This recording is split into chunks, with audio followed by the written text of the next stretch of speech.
if that's what you know him as, that's what you know him But the as. funniest part is that I Yeah. knew YKB from that Records album. Oh, from that record, right? I think That the was a first time I crazy heard record. YKB, I can't remember if this was the first time, but the first time that I remember hearing him was on Ijoya. Yeah, Ijoya Project 2020. Oh, Yeah, yeah, Ijoya 2020. 2020. There's a record there he has with Remy Baggins, Yawa. Oof, Then that record. he was I still going feel like Means I will break forgot to out tell with you this people project. something about new music. What's happened? Yes. This was the other thing I forgot to add to my Shina you got column submission. Mm-hmm. I thought we had all agreed that we are not doing album that passed 13 songs. Who now? Who Oh, yeah. Who told I heard Korede Bello. Korede Bello had a he had an album with. To be fair to him, he had a lot of interludes. I think that's what's stacking up the album. No, but how many songs is it? Because I saw the album and then I closed it. It's 20 songs. See, if I see 20 songs, bro, I don't want to listen. Like, I am not ginger. Can I be honest? For somebody that was not going to listen to the album anyway, 20 songs is not bad. The person that, as much as I love this music, that vexed me when he did that thing was what's his name? Gentleman. What's that? Oh, Rika Sani. Yes. Rika I Sani. Malema, you're hilarious. A 30-something song album. Is he insane? No, Like, but that was to be fair to him, that was a deluxe, but he from went extra on it. We only accept these things from that Christopher Maurice Brown that he's insistent on. Babe, I don't believe We don't even be accepting it, bro. But that's what I'm saying. Now, me personally, I will not sit down and listen to his 57 song album, but some people will.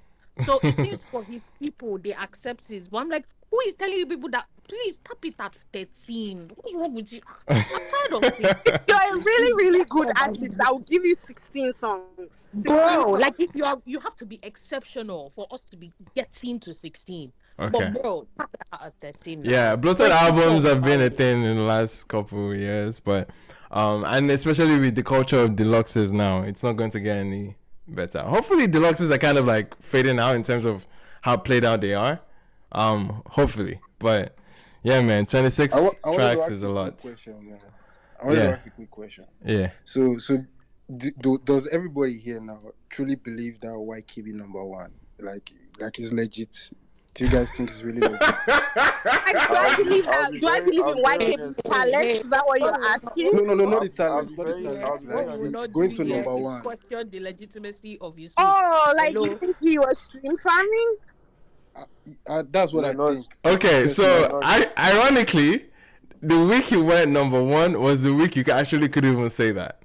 Because I remember some back end industry conversations about Apple actually sweeping the charts, cleaning up the charts. So that was the week that you saw some weird activity because of how much they were cleaning up, and you started seeing older albums, more legacy albums coming up that same week. I think was Superstar or was it Made in Lagos that they were just rising up the charts because essentially they were doing their due diligence of being a platform and cleaning up the charts to make sure it's a lot more it's a lot more believable, and that's why a lot of activity went on that day.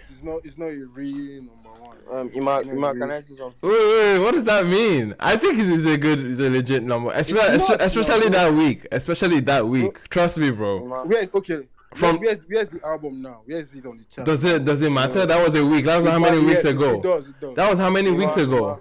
It does. Let me tell you why it matters. Because every album that has gotten to number one, historically, has never just fallen off from the top 10. That's a lie. In just few weeks. That's a lie. No, that's not. I said majority. I didn't say all. No, well, majority was. When you are a new. So what I'm hearing here is that especially when you're a new artist. No, it's fairly. Just got to number one. It's fairly common, it should bro. be exciting to listen to more. Like. You don't understand. That's true. The mechanics, bro. There's a lot. I think it goes to the shelf life of a song, really. I think when it comes to attention seeking, when it comes to keeping a song in front of people's face time and time again, obviously there's money involved, bro. Like I think the big guys it's easier to do it because they are a lot more stretched out in terms of visibility and just outright marketing that keeps that name in the conversation for so long. There's only so much that YKB, I don't know exactly his budget, but I'm not going to compare it with any of the bigger guys in terms of how he's keeping the conversation for him constant. So people that might have liked the album, in many cases, are not going to be reminded about it based on the impressions of visibility of it. Because I think that comes into play, especially if you're not comparing that with new releases week in, week out. Like, it's obviously it's a steep competition for him, man. Anyway. I feel you, bro, but it just seems fraudulent, man. I'm just saying. No, it's not. It's not. No, bro, trust me. That was one number one that I wasn't in doubt of. Because especially that week. They were cleaning up the charts, bro. That week, that week and 2 weeks. Forget cleaning up. See, YKB has a large following, like a very big following. Like people don't know how big his fan base is. This part, no, they are like. No. I'm actually very serious. He doesn't have that following, bro. You'll be surprised. He's building, man. Emmanuel has given me the true reason and the building. reasonable forget. He's building, man. He's building. Where the large following day? No, he's building. I won't go as far as exaggerating. Yeah, he's building. Large, He's building. like, I understand building, not that large. like, Where the large following day, Charlie? Hello. So in conclusion, BSH thinks that YKB is family. Beautiful. What? Actually, guys, we just got top 10 numbers, but we'll come back to it. Yeah, sorry, go ahead, Wilma. No, I was saying in conclusion, BSH thinks that YKB is stream farming, and it is what it is. I don't know. You know what? I don't know what people are doing. This trend for TikTok now. What are you saying? I don't know what people are doing. I don't really. And he has had his fair share of like pushing his videos and clips. This was around the time he did a cover for Ololufe as well, which went fairly viral at the time.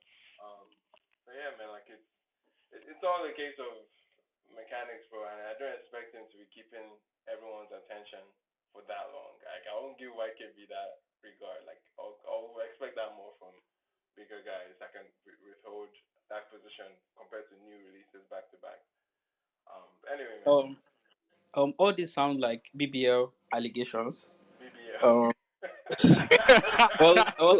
All I can say is, like Blackboard said, collect your screenshots and go. Once you collect your screenshots, you can never tell anybody what to say. Everybody can what to say. That's what it is. I want to give my best songs for this quarter. Wait, we've not started that yet, though. Oh, we have not. I thought people were listening. No, we've not started. No, not yet. Okay, then let me. Okay, no, have we talked about? But for this Friday, what are you saying? No, for this Friday. Oh, my opinion about the Tyla album is she doing Afrobeats or is she doing pop? You see, you can see the division of people that we have. Lost Boy, what if she's doing both? Exactly. No, Lost Boy, can I answer your question for you? Exactly. Lost Boy, can I answer your question for you? What Tyla is doing is what Wizkid said he's not doing anymore. Which is so ironic. Tyla is now. No, I think Lost So Boy is please, saying I that just want to use this moment to say 49th Street, you people are not well, because after Wiz says that they go to go and post that what's it called that guy posted, and everybody, I was like, That better Wiz, Afrobeat record, are you for better real? ones. Man. Calm down. He didn't say she tell me say he have one, so it's not Afrobeat. Oh, it's because he didn't say she tell me say real. Fair enough. My dolo he was holding my hand that week, man. I don't like it. Go ahead, Lost Boy. You were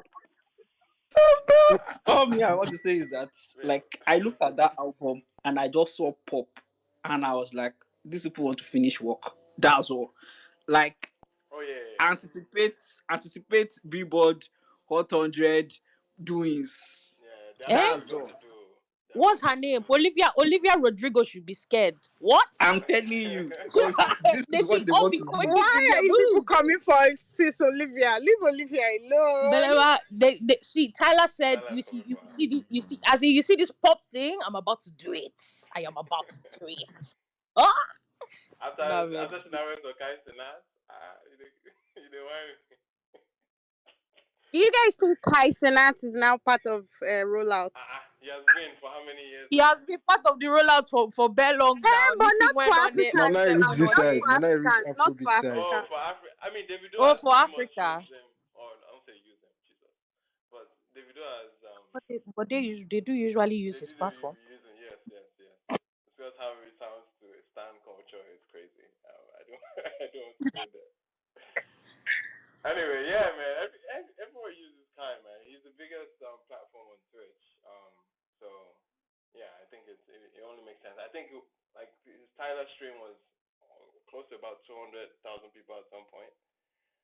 Wow. Which is insane. So yeah, I think especially with the little banter that they did anyone catch a glimpse of it? I was there for like maybe like a few minutes, but I Man, saw I saw the the only clip part that of we saw when was when she they told bro, did shit on "You're there. my guy, yeah, She said you're my friend.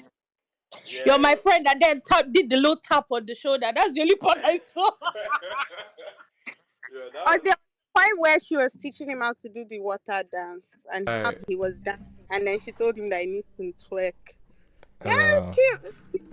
It's hello, cute. man. Yeah, man, it was cool. Please, that good. I will start to 12. Please, he Yeah. needs to go. That was another video. One guy was Wow. telling Ira to throw after feeding Ayam an egg. You feed Ayam Hello. an egg, can't tell them to the twirl after Ayam, bro. That's dangerous. I'm sorry, please watching all of these things consistently curious. Sorry, Naya, you were saying something. Now, yeah, how far? It's been a minute. Happy new is it new month to you? Oh, have I Well, spoken to? Nayu was there one time, but she didn't get to speak. Yeah, Yeah, no, I no. was. That's what I'm saying. I haven't spoken to English. I haven't spoken to her this month. Yeah. Happy Hi, New Nat. Month, my dear. What's it called? Yeah, that last. I think it was the WizKid space. To be fair, I was in the airport, so I couldn't. It was the connection wasn't connecting. But yeah, I wanted to talk about the Tyler album. Okay, let's go. Interesting album. And the thing is, yeah, I like it, but I don't connect with it. So when I mean I don't connect with it, I mean that it's there's too much good. And it's so crazy because we come on spaces like this and we're like, oh, but this song wasn't great. This is that. This should switch up. The thinking wise, like the cohesiveness of the album was amazing. I wouldn't fault that. I would say as a body of work, it made sense. But will I remember it in 5 years? I don't know. Is it a culture shifter? It just seems so perfect. It seems like a lot of money has gone into it, and they're definitely maximizing her. I would say her as a person, like the vanity of Tyler, Okay. Yeah. and I feel like I see that more than I understand the music. So there's one of her songs. I think I even tweeted it. It was like party like it's 95. Babe, you weren't born in 1995. So how would you know how to party like it's 1995? And it rhymes. The song is nice. It's a nice song, but I can't So what connect song is her. this again? I forgot what song is it? It's towards the end. It's like oh, Maybe I have to priorities. Trying to see where Tyler said the something. song. I think it's priorities. I'm Priorities. Anyway, yes. Go on with your point, though. Hello, Nai. I think she might have gotten a call. Oh, okay. No, I guess this was part of my remarks towards the end of my review on the album. I essentially see what she's saying, especially coming from the context of Afrobeats avid listeners. Like we usually the type of production that she had in most cases it's accompanied by a little dose of lamba. In many cases, we hear a little bit of a lingo that relates to Afrobeats, that relates to, like, say, West Africa, Ghana, Nigeria type of slangs and rhetoric. I think from an Afrobeat standpoint, from that lens, I absolutely see it. I experienced it. I pointed it out in my review as well, and I can also see the lack of a personality behind it, because it just feels very, very like squeaky clean, to the point where it's almost like GMO or AI generated type of music, especially how the songs are crafted, how vocally damn near perfect she is. I think all those kind of things can allude or make a disconnect from a personal standpoint. You can basically say that you're not really getting so much of a human touch on many of these records. But again, that is obviously that's really of a positive end of a critique, really. Because what you're saying is that it's mostly good. It's just that it's probably too good, to the point where like you're feeling some kind of disconnect. Does anyone else relate to that point that Naya was sharing? Emmanuel, can I get on? Yeah, for sure. Jump Yeah. in. Good evening, everyone. I just want to talk about the Tyler album because I did listen to Sorry, it did you today. hear the question I just prompted?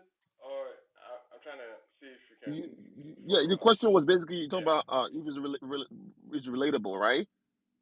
That was the Yeah. question. I guess, yes. Relatable plus, like, how good it is on the. I did listen to the whole album. It's decent, but it's really not for me.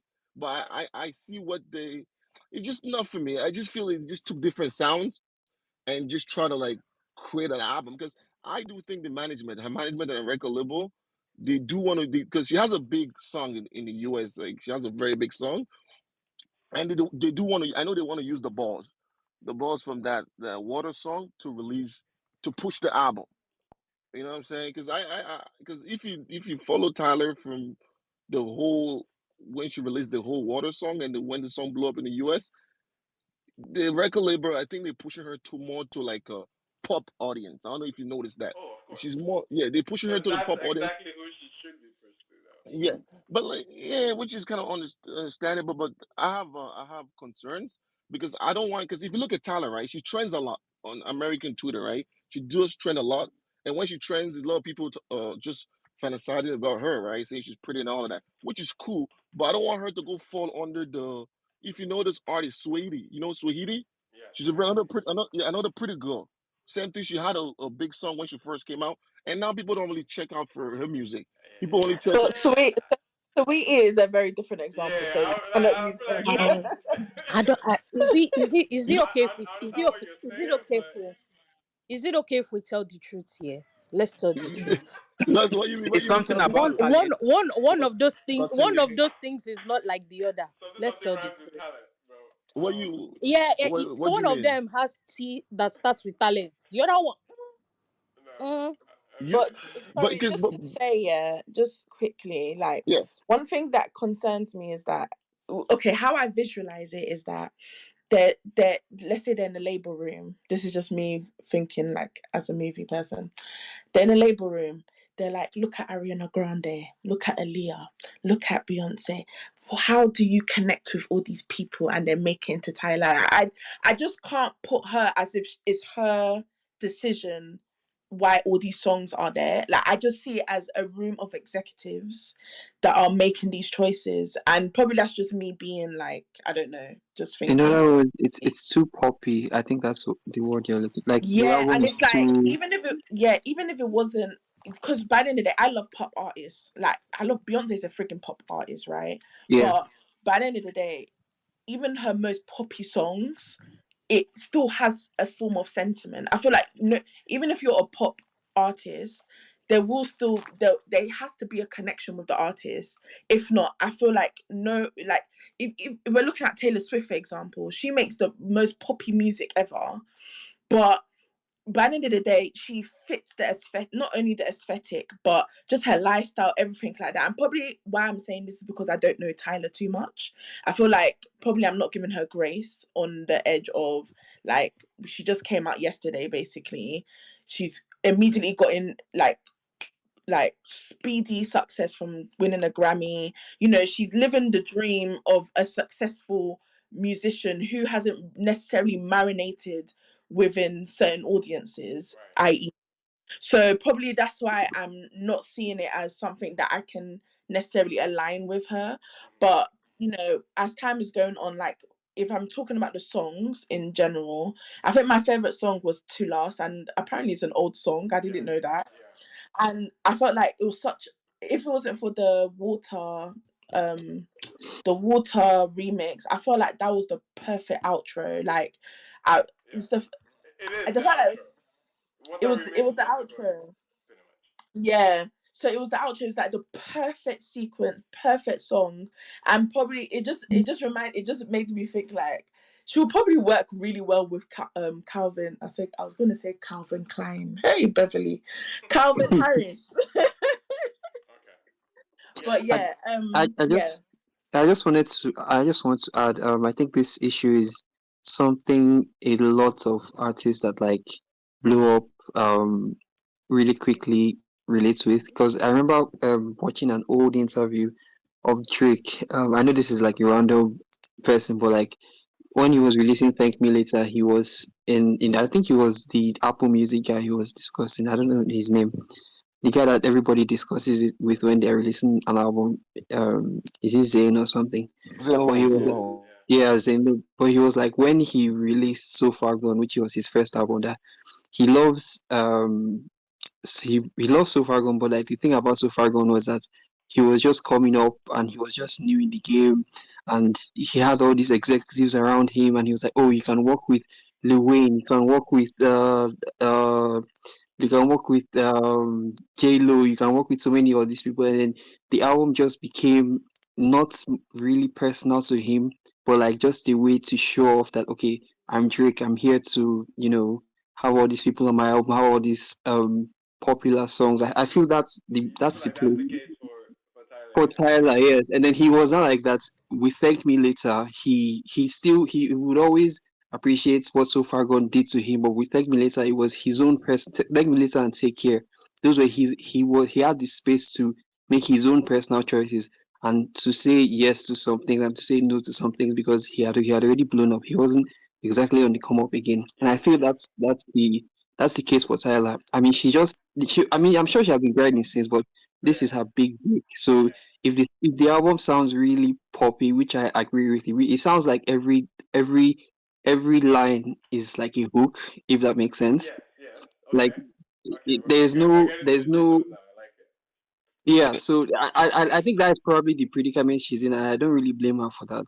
But I hope like maybe she goes the path of Drake and this album like blows up a lot, and then her next album, her next or her third album will be a more like um More more personal. Tyler album. Yeah, exactly. If that Okay. makes So sense. essentially, I don't know if you guys again what Naya said. I don't know if Naya even got caught when I said. Essentially, I agreed with you on the sentiment of everything feels so like it feels ultra calculated. It feels very industry propped and squeaky clean to the point that you lack the human touch from it. I think that's And Max Harry from Afrocritic said something like it seems like an like AI yeah, yeah, yeah. the music. Exactly. Yeah. Like it's exactly what I was saying when you fell off the stage. But essentially, I think that's the rhetoric or that's the feeling many people can get from this album. It lacks that human touch, I think, or form of character that we get to see who Tyler is as a person. I guess that's where the disconnect is. But so far, sorry, go ahead.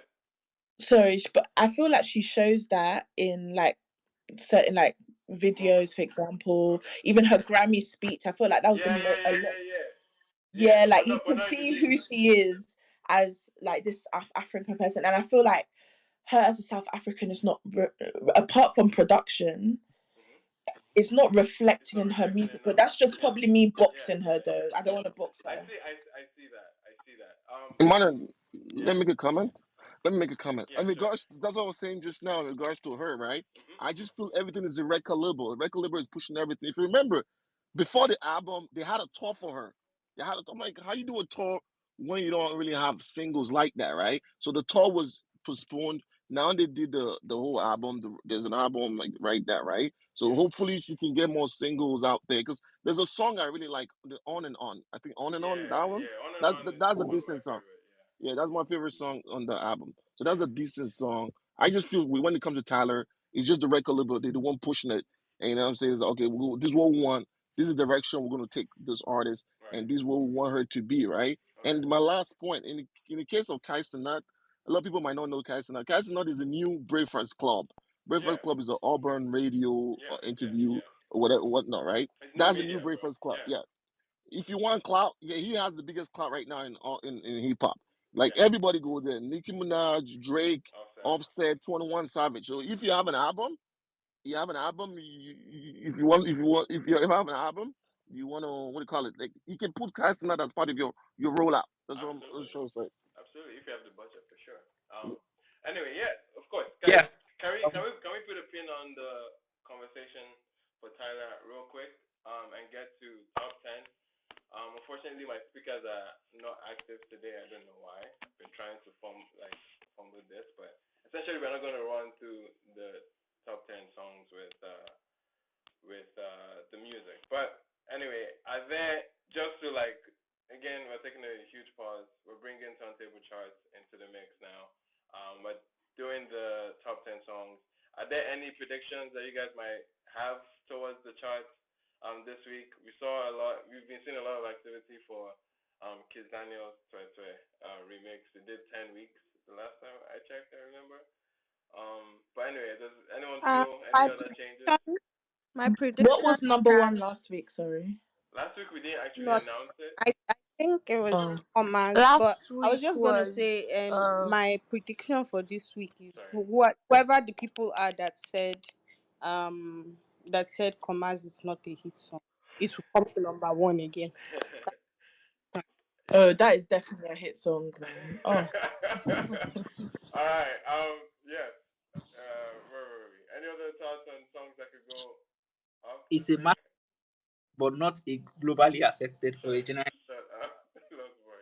That's- Anyway, any other thoughts on any songs you see that is getting into the top 10 that dropped recently? Hopefully Where Lona. this Portable and Skepta song? So it's been in the top 10 actually. I think it Big Smoke debuted. Belly Tobacco. Yeah, it debuted at number 5, I think, or 7, somewhere around there. Emmanuel, keep question. Is that South African song in the top 10? Is it close to it? Ooh, That good that viral prediction. that viral Good song. prediction. Last time we announced some activity for it. It had a big jump. Yeah, I So think top 10 now. yeah, it's almost Wait, there. what South African song? That song. Is Swalaba, it that dun dun swala, dun? Yeah, swala, Shwalabam. swala. Okay. Farabale. Okay.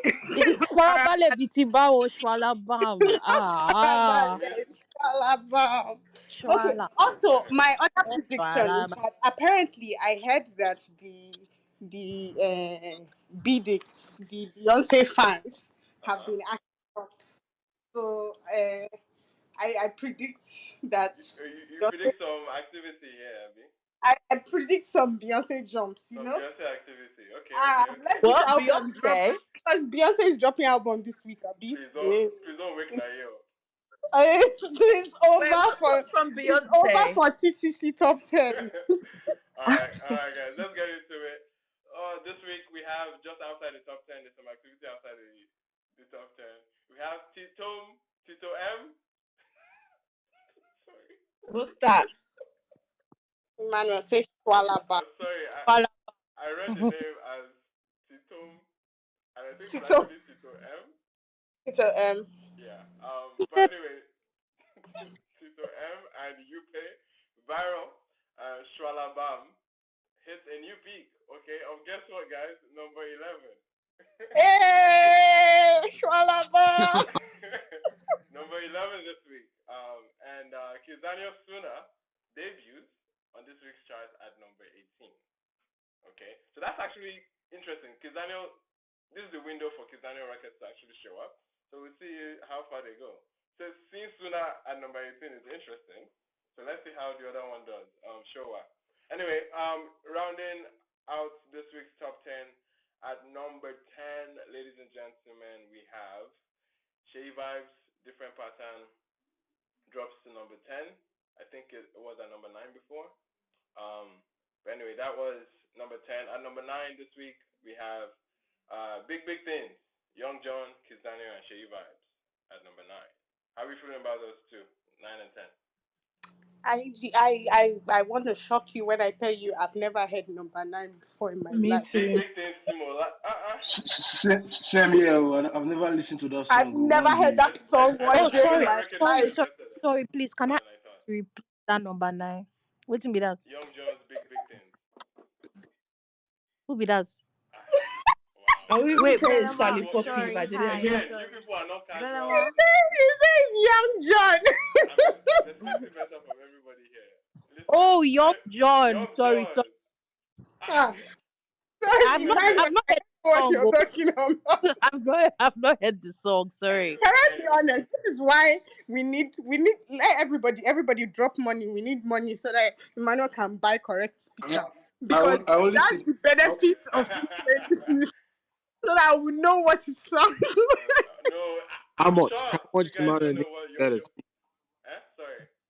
How much you need to get a As a speaker? I don't die.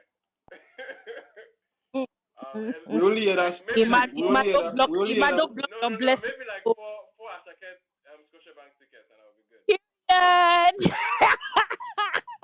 period. You won't use. You won't. Can we move to number 8? And then they say they will buy you speaker. You're asking for Ashake. Mind where your blessing is coming from. Let's Oh, go to but number 8, guys. At number 8, at number 8 this week we have Odumodu Black and Tiwa Savage with 100 million. And at number 7, following from number 5, we have Skepta and Portable, Tony Montana. How are you feeling about number 7 and number 8? Expected. Big smoke, my little tobacco. Yeah. Tony Tony Montana. Montana. Please, that song is too. It makes sense why Bro, I don't even. no, that's my jam, Bro, tell, that's bro. actually my jam. That's my tell The your way jam. I be doing that that portable song dance, without the wine. Oh Do Please, you know I love what it. Portable? no. On that shut See your song, that. yeah. mouth. Do you know what Portable reminds That me that of? that that's actually the only hit song we have in Nigeria. That's the actual hit song. Yeah. Like Number that song 7 is this hit. week. Okay, that's the only hit. Sure. For that song, yeah, I think Portable reminds me a bit of what's this guy Terry G, like back in the day. LOL. I'm getting some Terry G vibes Yeah. from that Of song. course, Just on the of course. hook. Anyway, that's cool for Skepta and Portable at number 7. At number 6, guys, we have a record that I think is debuting actually. Bella Shmurda with Lona starts at number 6 this week. Okay, the record tallied 1.53 million on-demand streams, making it number 6 on streaming, and 12.6 million in radio reach, making it number 25 on radio. Bella Shmurda with Lona, how are you feeling? Has anyone heard that? Debut this week. That's a dark horse. I didn't know about that. Yeah, I mean Bella definitely performed One that he well. shot video for. Yeah, Emmanuel. How do we rate this song? Like, who puts the song? How did it get to the charts? Like, I want to know what. So you Bella must be is new. We will start from the beginning. It's no called from Mr. Mr. Fax, you don't ask people all these questions. So you know they ask big Oh, boy. let Mr. some Facts. people Mr. Facts. answer the question. I just want to know. Oh, no, We'll get to the questions calm for down, something. calm down, Let's calm relax. down. I'm trying to answer the question for you.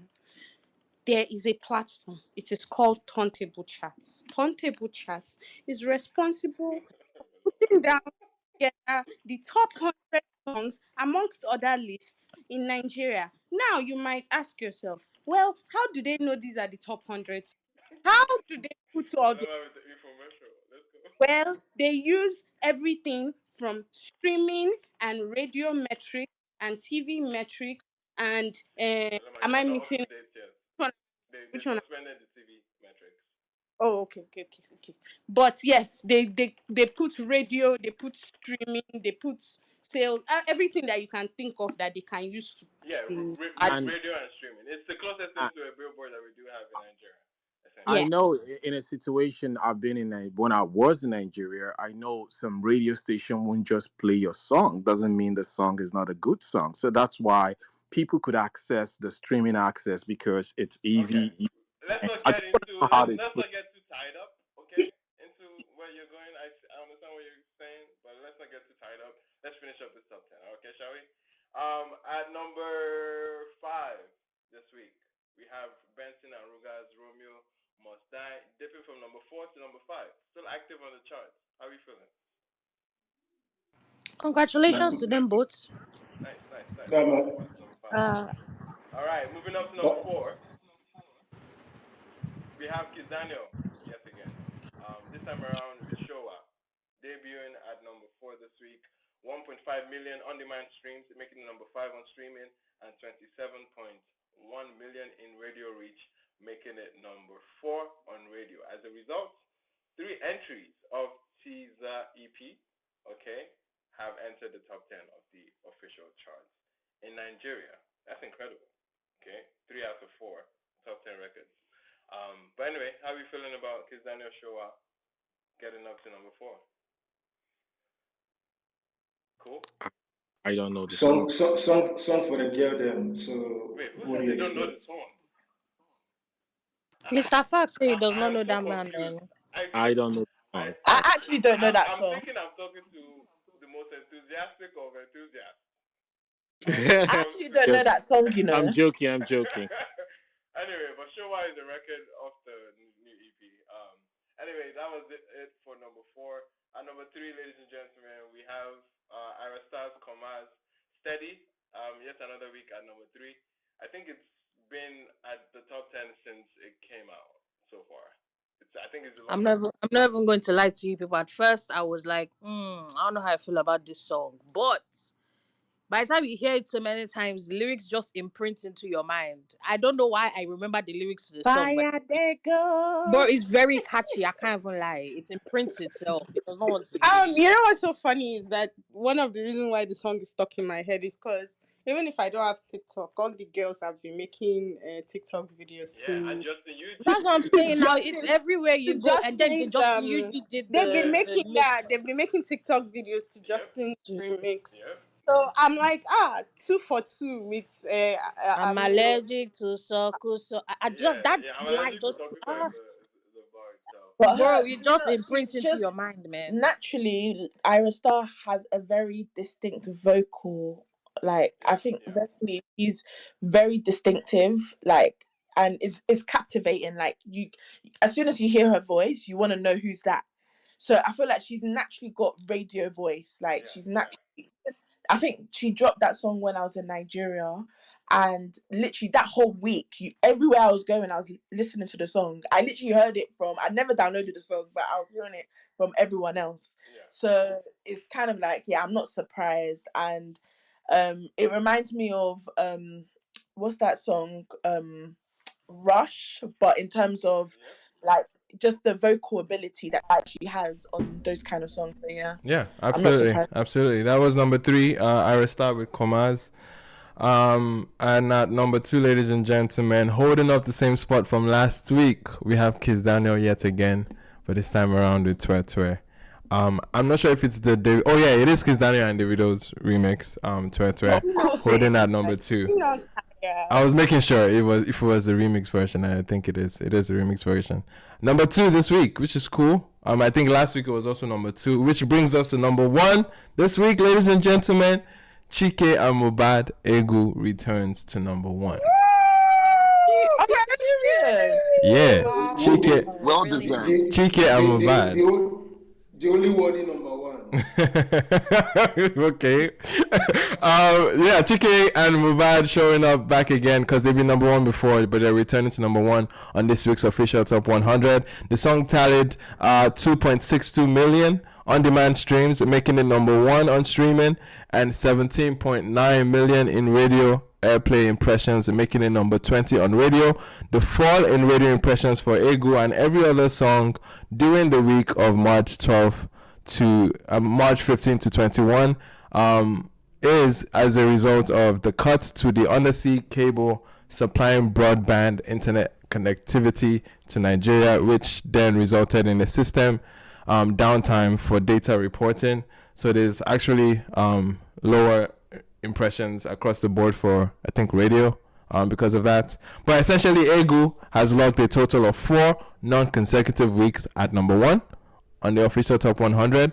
As we approach the end of Q1 2024, it is official that no song released in the year has reached the summit of the official top 100. Okay, in the first quarter of 2024, Egu with 4 weeks and Twe with 8 weeks all topped the charts during Q1 2024.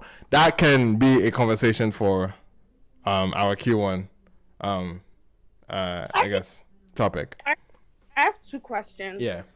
Let me start with my first question. Number 6, is it Bella or is it what's the name? Is that Chan Joe Boy song? Bella Lona. But Riza Chan and Joe Boy is Lona as well. Oh, okay, because I just shared the Turntable has dropped the list now too. So there's no way. With that chance. That has to be a mistake. That has to be a mistake. But I'm saying so TTC you should clear it up, but I think it's Bella because Bella released a week ago. So I wouldn't be surprised if it's Wizard Chan, and that's not because I like it. That would be weird. But that was my first. That'd be very weird. Turntable. Why would it be weird? All right, let's get confirmation. Turntable is in the chat with us. Baby is also here. Baby, how are you? Any confirmation on that confusion? I guess. Baby has left us. Who's behind the account? There's problem with the group chat. That's all. No, I actually do think it's Bella. At least the reporting I have here is clearly Bella, because it seems like a and if you've been observing the charts, it seems like a Bella activity, like a normal Bella activity, and the record has been doing fairly well too. So, it makes sense if it's Bella. But all I want to say, yeah, Egu is generally accepted hits. So yeah. Yeah. Egu generally accepted hit. The smash. My second question. Smash hit. Okay. Yeah. What's your question, Bella? My second question was like, so what you're saying is that all the songs that have topped and gone to number 1 in Q1 were all released in 2023. Is that what? Essentially. Well, last year's song, 2023. But last week was Commas, right? Wasn't that? No, I think. Well, was it? Was last week Commas? Yes, it was Commas last week. Was it? Yeah, they dropped it late. I didn't see it. I missed last week's list actually. Yeah. Okay, can we get some confirmation, please? I'm curious too. No, because Belema, you're right. If indeed Commas went number 1, which I don't remember it going number 1. If it did go number 1, then this stat would be not necessarily accurate because it got released this year. Commas was released this year. It had to be. TTC, where are you?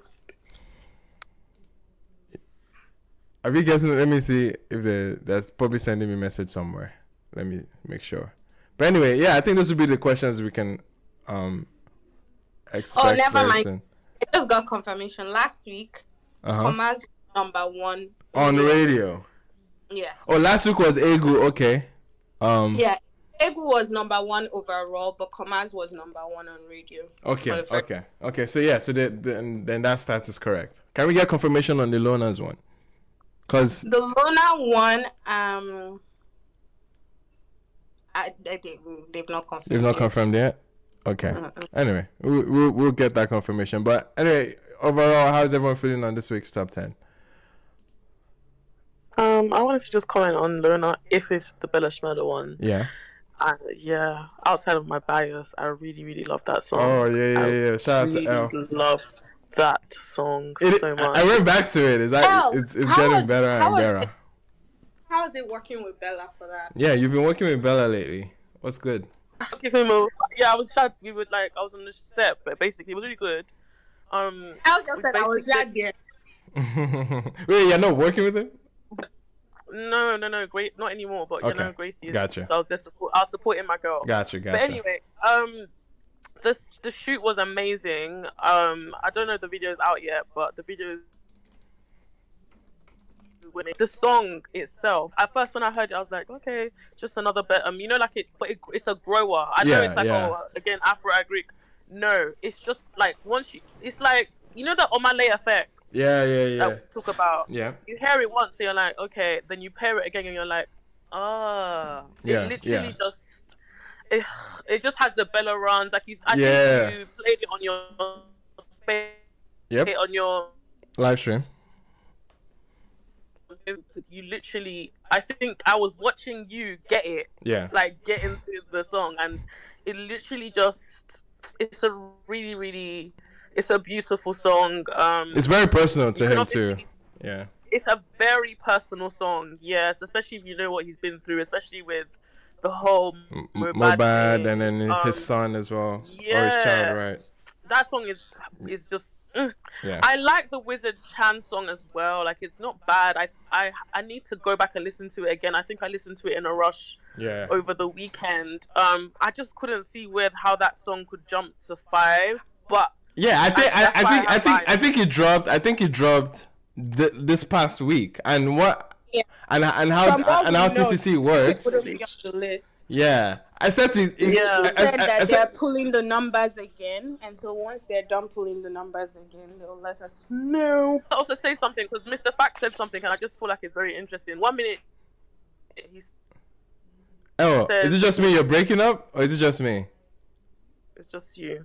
Is it? Oh no, I can hear her fine. You guys can hear her fine. Yeah. Okay. But yeah, Yeah, I she's just good, feel it's like just you. I feel like because when you first mentioned the Bella, like, is it that you don't listen to these songs, or you have like, why would you insinuate that a song is on the chart? Who's this question for? It's to Mr. Oh, for Fact. Mr. Fact? Oh, from Oh, okay. Right. I guess we can have that conversation. Mr. Fact is... Yeah, but I need to understand. Is it that numbers lie he, or that? he needs to know where the facts and data are coming from. That's why. I think that's... Thank you, Bella. God Coming bless from TTC, innit? Oh, God bless you, because like I said, I want to know. Yeah, I don't think he's familiar with... I'm not against the song. Yeah. I love Nigerian songs, and I listen to them a lot. I just love us to be platforms to be, because I know what used to be what they normally do in Nigeria back in the days. I don't know if they're still doing it now. You know, All those MTV... I mean, it's everywhere. Yeah. some great songs will not It's be happened. played. You know. So that's why if you even look at even the UK chart, the Billboard chart, you know, it's songs that we know that are actually global. People are listening to the songs. People are calling on demand radio for the songs to be played. If that Oh, Mr. Fact, Mr. That Fact. makes People a whole lot listen of sense. everywhere. Hold on, El. Sorry. Mr. Fact, one of the mistakes that I made, sorry, I blame myself for this one. This is not a global chart. This is a chart. Like I gave you this all is a Nigerian information. chart. Yeah, I gave you all the information of, Boom, makes sense. how they collect Yeah, their data. yeah. I think But that's the what you data have. is Yeah, okay, exclusive to inside Nigeria. Yeah. It's not Makes outside. a whole lot Yeah. of sense. It does Makes not have a whole lot of anything to sense. do with anywhere. They are collecting radio stats for inside Nigeria. Yeah. They are Nigeria. collecting streaming for what is being listened to In Nigeria. inside Nigeria. So it's not global. Yeah. I hope that Cool. clears that up for Cool, you. cool. So the people inside Nigeria, they like the song. Nice. Cool. Belima, let me ask a quick question. Can I ask a quick question? Eddie, yeah, go ahead. In terms of the weight, is there a greater weight? Like you say, streams, right? On demand streams and radio. Right. Does radio holds more weight than streaming, or streaming holds more weight? I just want to have that cleared out. Turntable, are you there? Baby's trying to get up, but I feel like we have a lot of speakers today. So if BB's up right now, but I'm gonna drop and come back when you're talking about. Oh Bella. no, you're good, Earl. I'm trying to see if I could just pull the TTC website thing on for you. is there anyone behind the account today, guys? Because we're just being stared at. No, don't worry, I'm Not, talking to not Tron. Emmanuel begging. Emmanuel's begging. Tron said it's Bella Lona. It's not Wizard. You don't have to Lona. call this man out. Damn. Yeah, I'm gonna call him out because he's coming. Don't worry, he's coming. But yeah, the confirmation to tell was you. the confirmation was Lona by Bella Shmurda at Yes. the charts, which I kind of Yeah. Don't worry, expected. he's coming to come and tell you himself. Hey guys. Okay, hi Tron. Your yeah. voice, Tron. Thank you. Yeah, so But yeah, just the question was to on. confirm. Yeah, the question Right. was on the way on how it's weighed with streaming versus radio. Do you have All right, we've got our methodology on the website. I'll send it to you in a bit. nice? Who's Okay, asking? And I'll Tron. link that up. Nice. Yeah, that was Eddie one. And also, just to confirm as well, it is the Bellish Brothers Yeah. Lona on the top 10 Where's the today. Wizard Chad one on the chart? I'm not sure. I'd have to look through the. Has it been a week? I don't think it's been up to a week, so I don't even think it's charting yet. Oh, okay. Yeah. Yeah, I don't think it's been up to a week. Sorry, can you guys hear me loud on? Songs can chart off a 4-day streaming and radio. Yeah, It doesn't have to be a week. Just Okay, cool. 4 days. Sorry, YouTube, can you guys hear me? Is it any better?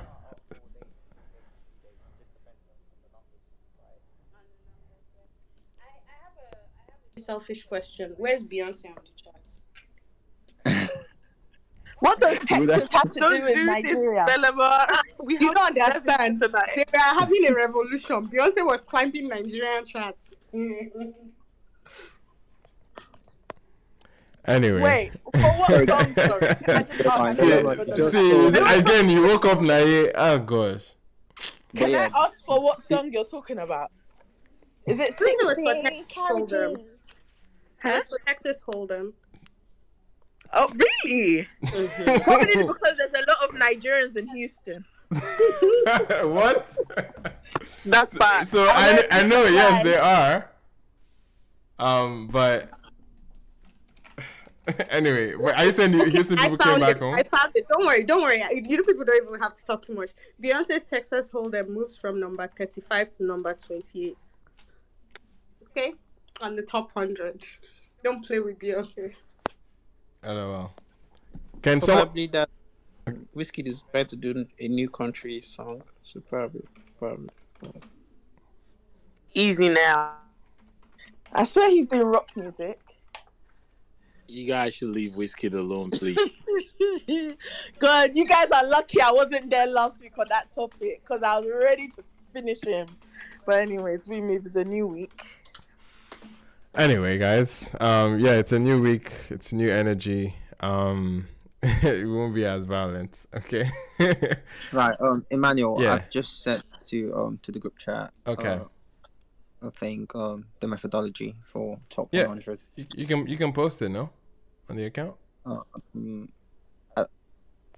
It'd have to be a tweet, but I can't find a tweet that we've actually is. No, but can is you? on the website. Oh, you guys don't. Okay. You guys didn't wanna. You guys didn't plan to tweet it. Okay. I can. No, we have tweeted it, but I just can't find it on. Gotcha. You know how you can search. I feel you. Can't find it. Yeah. All right, guys. I'll make a tweet about it. All right. Sure. Thanks. No problem. You can find. I can put up the one for the top.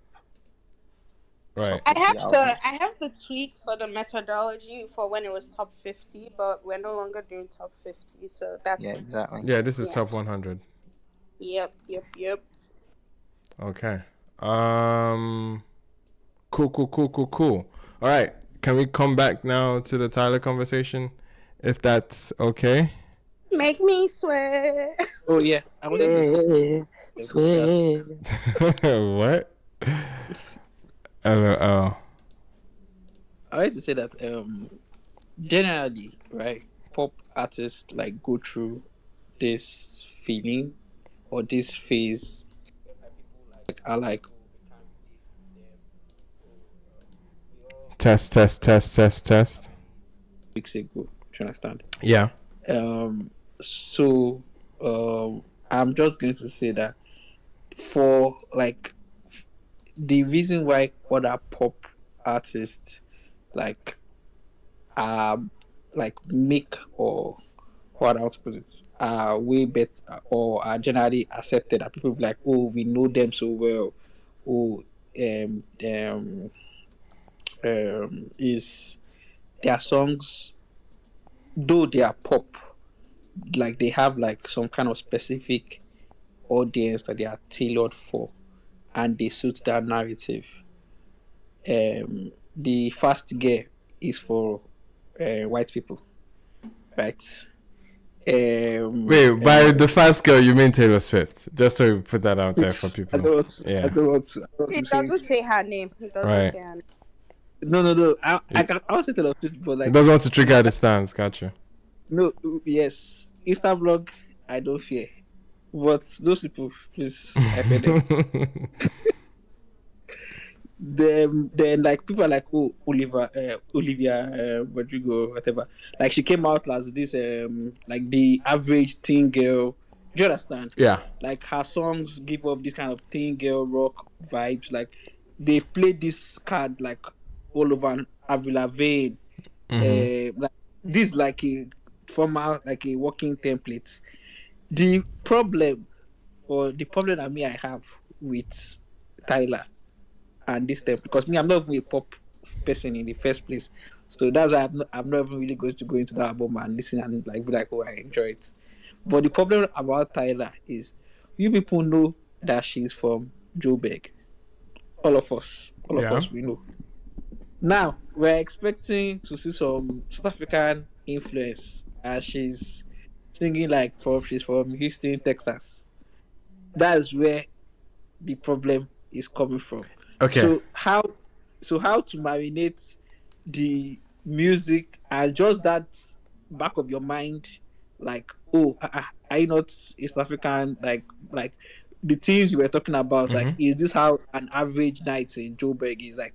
Is it like, so are they selling it to you as a artist from South Africa, or are they selling it to you as they found this girl from Mississippi and she's a new pop star? Do you understand? Right. That's where me, I think the disconnect is coming from. Can I respond to that? And what I believe what they're doing is it's essentially what we've seen for pop acts that not necessarily would I say American. We saw it with Rihanna, a Bayesian teenager that essentially you couldn't necessarily tell if up until like maybe after Pon the Replay, then it was you couldn't tell that that she was from the Caribbean. And essentially, But Pon the Replay was Pon her the first Replay song. was- I know. I'm saying post. I'm saying post that, or with exception to that, is what I'm saying. Okay. I'm saying for the most part, her career has never really spoken to the Caribbean roots, essentially, and that's why I see the similar play with Tyla in terms of like, yes, she's obviously not American. She's coming with a very trendy and uplifting. There's a lot of parallels actually now that I'm even thinking about it, because there's definitely a momentum with Afrobeats and the soundscape and the piano soundscape that she has right now. And but at the same time, you know that how the songs are written, or at least her visibility or her entire brand still speaks of a Western pop act at the end of the day. Like I feel like she has given enough legroom to say, I can give you Afrobeats today, on the next project or on the next release I can give you a ballad, I can give you a deep R&B record, and I can flip it on your head and become the next Ariana immediately. Like I feel like she's given that wiggle room for that kind of growth, and I think that's essentially what this album is telling us. Essentially, she's making it. Yeah, go ahead. Sorry to interrupt you, but I feel like, okay, if you're going to draw parallels between Rihanna and Tyler, I feel like what helped Rihanna was that beyond her, let's say, talent, Rihanna also was, how am I supposed to say it? She was a black girl figure in terms of like beauty, in terms of Ooh, okay. like you could see her story change. Like everything made sense. Like I don't even have to describe it. Sorry guys, but I'm eating a chocolate. Sorry, but what I'm trying to say is that you could, with Rihanna, we were with her on the story. Okay, you want to be a bad girl? Okay. Oh, you want to make music with Calvin Harris? Okay. Oh, you want to do this? Okay. Oh, Calvin Harris didn't even come to the picture until way later. Yeah, but like at no point did anyone question like, oh, this is the kind of music that Rihanna's making. And why I say this is because Rihanna had time to marinate with her audiences. So even if she made that SOSE, it really did suit Rihanna's aesthetic. Like it was aligned with her. It seemed like it came from her. Okay. Even though, yeah, you can say there was a lot of industry backing for Rihanna. Whereas with Tyla, it's literally one song, and then it's winning a Grammy. And I feel like it's not her fault. Wait. I'm sorry. Now I'm trying to understand or at least where you're driving at. Are you saying because I guess how quick the record has been accepted over there, it's any different from like say the impressions like Pon the Replay had? Yes, because absolutely, it's very different. Rihanna started off in America. She didn't start off in Barbados. Whereas with Tyla, she started off in Barbados and has now tried to transition into the America scene. So no matter what, like even with Rihanna started in Barbados, guys. No, she was discovered there. She was discovered, but she was brought to America. Sure. Okay, I don't. I would just like to say real fast. Naya's right. Naya's right. Hold on. And Rihanna came to America. Hold on, real fast. Please, okay. Because you have to shout. Rihanna was discovered in Barbados by a guy who was married, a white guy who was a producer that was married to a Barbadian that found her singing. Yeah. Yes, great. But she did not make music in Barbados.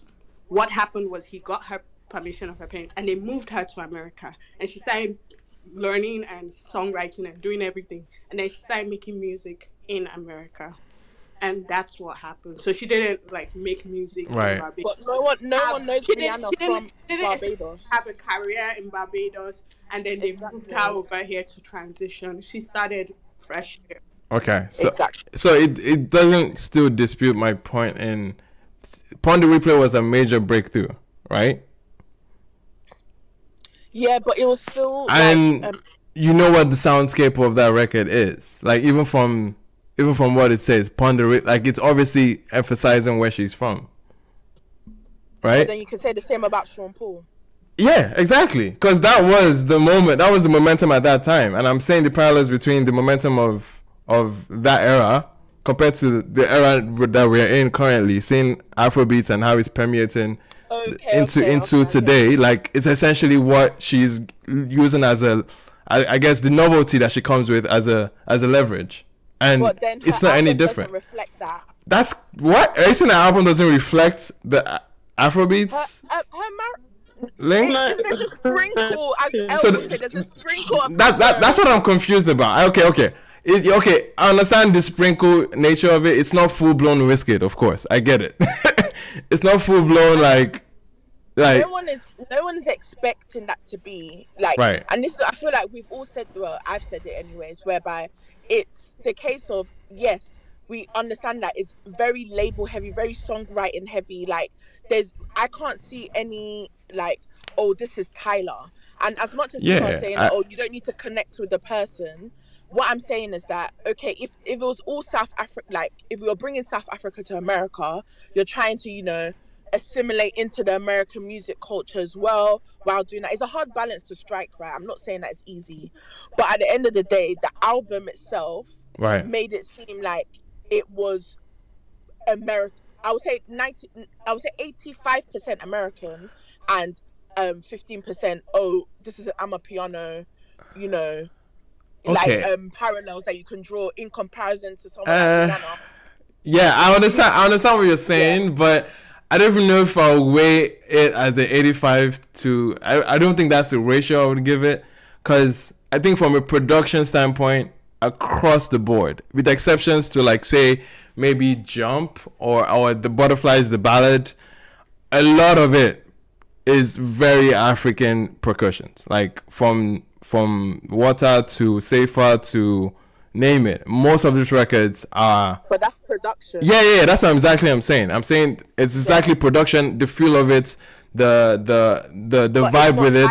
That's what I'm saying to you. Oh, it's okay. So you're saying the Afrobeats production, the Amapiano production is not Tyla. Is that what you're saying? No, I'm saying that it's yes, it's I can't default the beats that are used is I'm a piano. No, I'm not saying that. But what I'm saying is that Tyla herself, as in her voice, Yeah. is not like I understand. I understand what you're saying. It's the you know what I mean? language. It's not. It's the language Sangam even disparity. said Yeah. Rihanna. Rihanna said Pon the replay. Yeah, yeah, Okay, you can yeah. hear a bit of high mo No, in thank them you, things. thank you. Okay, now we're making, Yeah. no, I agree with you because I think that's fairly obvious that when it comes to lingo, when it comes to bringing it back in terms of like character, in terms of like personality, to really show off that hey, I'm African, it's lacking a lot of that. I agree with you. Like it's. And that's why I said when she's like in her interviews and everything, you see Tyla. Yeah, yeah, definitely. Her interviews are much more. Yeah, like there's a lot more charisma there. Her music. Yeah, there's a lot more charisma, and that's why I got really excited about how she opened up Jump. I think that's a glimpse. Yes. That's a glimpse of a character, of a persona that really showed up when she was repping Joburg and everything. I think at least for me when I was going through the album, that was what jumped out. I was okay. This is what I'm kind of wanting to hear. And again, this is all on Afrobeats perspective. Like most of us listen to. Most of us listen to Afrobeats predominantly or Nigerian music predominantly, and obviously this is easily the take I would expect from most Afrobeats listeners. Of course, like it makes perfect sense. Anyway, but I want to allow other people to share their thoughts. We've not heard from some people on this album. I wanted to say, what if Lost boy, appreciate you. Sorry, but I want to hear from other people if that's okay. Elle, what's up? Thank you, because I wanted to talk into the top 10 chart. Is it just me or Elle is breaking up? It's just you, bro. That's you, bro.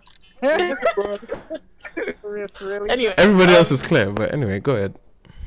Okay, so what I wanted to first of all say is I love how you just ended your remarks now, Emmanuel, because I think one of the key problems that we're having is that we're analysing an artist that typically on any given day we wouldn't be analysing her because we wouldn't be considering her because we normally talk about Afrobeats to the world. And really and truly, outside of the fact that she just won a Grammy on top of Afrobeats, and outside of the fact that she does have Afrobeat productions in her project, we discussed and that's sorry, could you say that again? Sorry, could you say that again? Okay, it is Elle that's breaking up. Okay, thank you. I thought it was making me sound like I was crazy. I just shut up. I actually just muted. Okay, sorry, just repeat what you just said about just your last statement. So I said, am I cutting out? No, you're good now. Go ahead. Okay, I said that if Tyla did not have Afrobeat leaning, pop leaning production in the album, if she did not win the Grammy for Water, we would not be discussing her on this space. And I think is the problem. We're discussing a pop artist with Afro elements.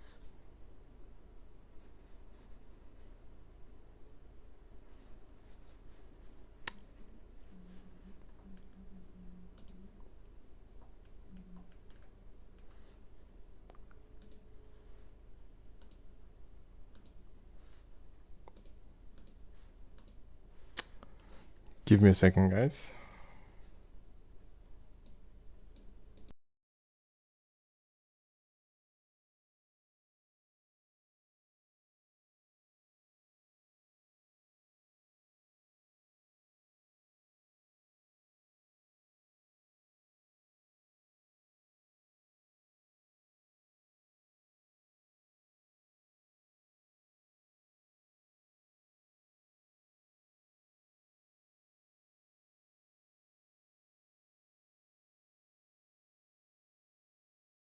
Are we getting back in there real quick?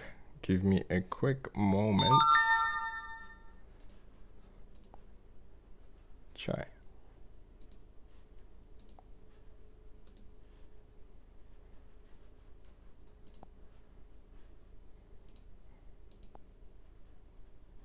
Labels, and so on and so forth have, pushed her as a product that isn't Afro anything. Like I know Bev tried to use Rihanna as an example. Ponder Replay was obviously an ode to her being, I guess, Bayesian. But nothing. Maybe you said Jump. Emmanuel said Jump, but nothing in the project screams. Oh, has Emmanuel gone and Belema gone, or is it just me? They've gone no. They've gone. Not the It host. was just me. And these two were saying that it's my own Emmanuel's connection. back. No, It I, turns I Emmanuel's out back. the reckon I connection. reckon they suspect that their connections is bad, but it's actually you because Okay. I'm having issues It's with your thing as well. oh, but I'm here. Yeah, I can hear you, but I'm gonna mute Brian. and I'm gonna leave and come. No, you're all not the right. issue. You're not the issue now, But anyways. but But Nai, anyways, do you continue your hear? point. Yes. So all this, I feel like that's her album. But for me, if we're talking about Afro beats, I wouldn't consider Tyla Afro Yeah, you're pop. breaking up again. I would consider her 2024. And for people who like a little bit like, oh my gosh, I've heard of Afro beats or I've heard of Afro pop or I've heard of this stuff.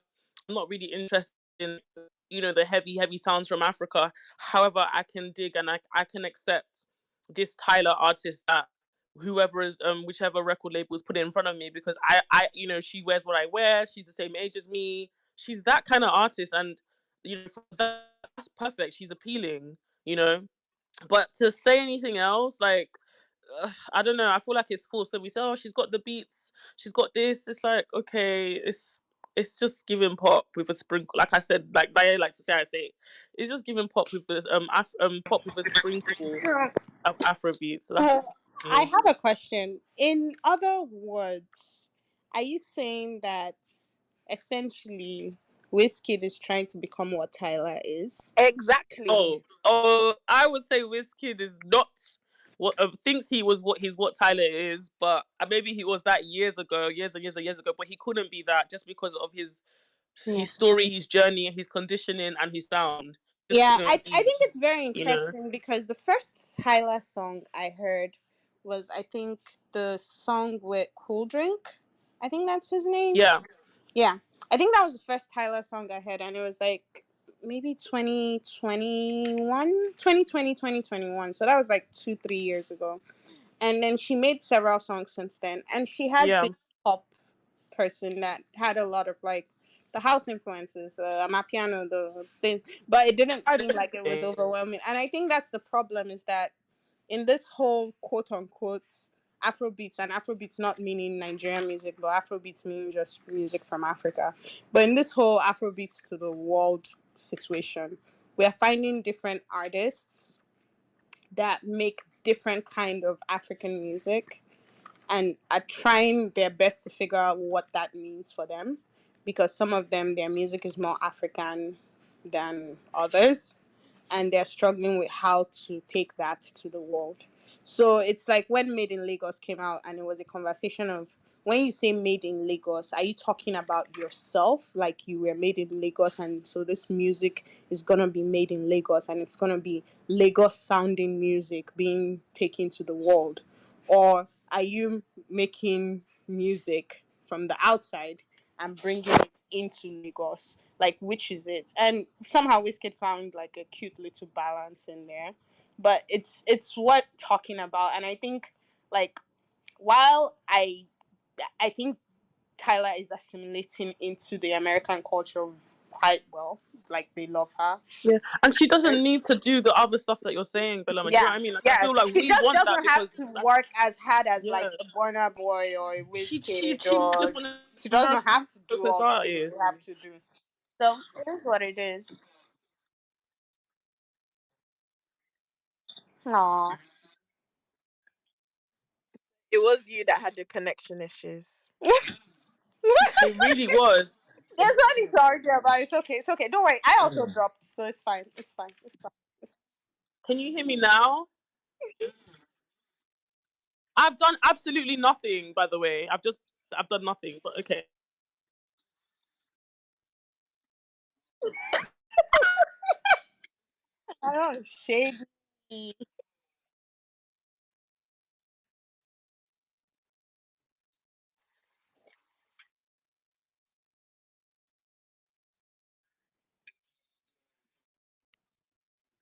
Max. No, Max Emmanuel, and quick question. Quick Davido. question, Emmanuel. Are we doing the Son of Mercy, Davido?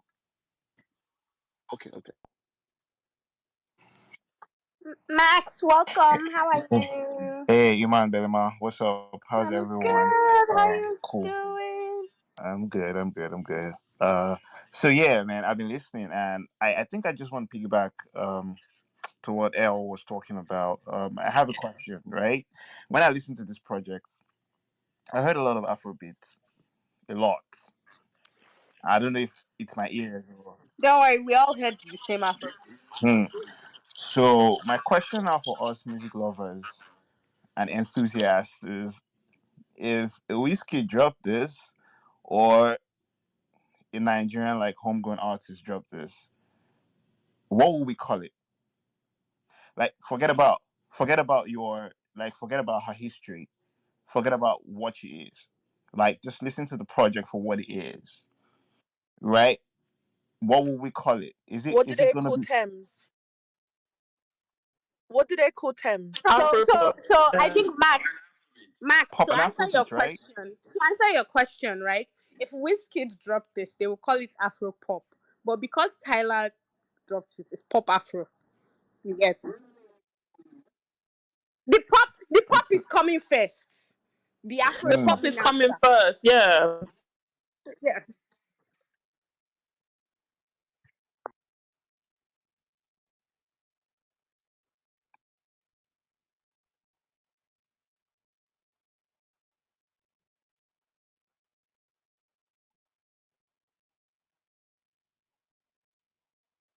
Yeah, no, absolutely in the production. Okay. Going back to the comments, an album can be more than one label, can be more than one tag, and especially if you are picking out pieces and elements that influence the entire body of work. There's a ballad moment here. There's a dancehall moment here, but predominantly we see pop and Afrobeats really stand out, right? Really Like, stand out. yeah, Cool. Now, I wanted to know that because I just feel that um I've read a couple of reviews about it, and I feel like journalists, maybe journalists from this side, I feel like music writers shouldn't be afraid to call it what it is. You know, like yeah, I threw the question because I wanted to just be sure that I wasn't the only one hearing it, right. and I feel that we're at a very crucial stage where it's important not to lose how do I put this right now? Identity. Exactly, I That's definitely know your stance now. It's Like, it like makes it's sense. like what would you say Amaray was as well? Like you're so right. Like I'm not saying she's definitely. I think I did say. I don't know if I Yeah, said that we had the before. I Amore do. discussion too, and again, Yeah, they're like very close parallels to that too. It's like yeah, they have yeah. influences, but you can feel that a lot of You can the feel it crafting exactly, is not necessarily Africa facing. Yeah, I think exactly. it's absolutely. very You heavy know. on what is the artist choosing to center first, right? And Hmm. how does that reflect in their music, right? So when Tyler goes, never seen a girl from Joe Bug, blah blah. When she's talking, like you can tell where she's from, but you Yeah, can tell you can also tell who she's speaking to, right? yeah, And I think a lot of the time people just think if I direct my music to a specific audience, it doesn't matter what I'm saying or what it sounds like. But she has chosen to put pop first. The African part is what you get with the pop. Yeah, Meanwhile, you have other artists that whether it's language that takes front and center. So you can, if you're singing in Yoruba, there's no yeah, word where you're yeah, trying to explain that to somebody as pop music because they don't even understand what you're saying. Like yeah, it's just what is front and center, right? yeah. And yeah. And that's guess what what, makes guys? And guess what? This will obviously make her at least stick out. Not necessarily stand out as a some.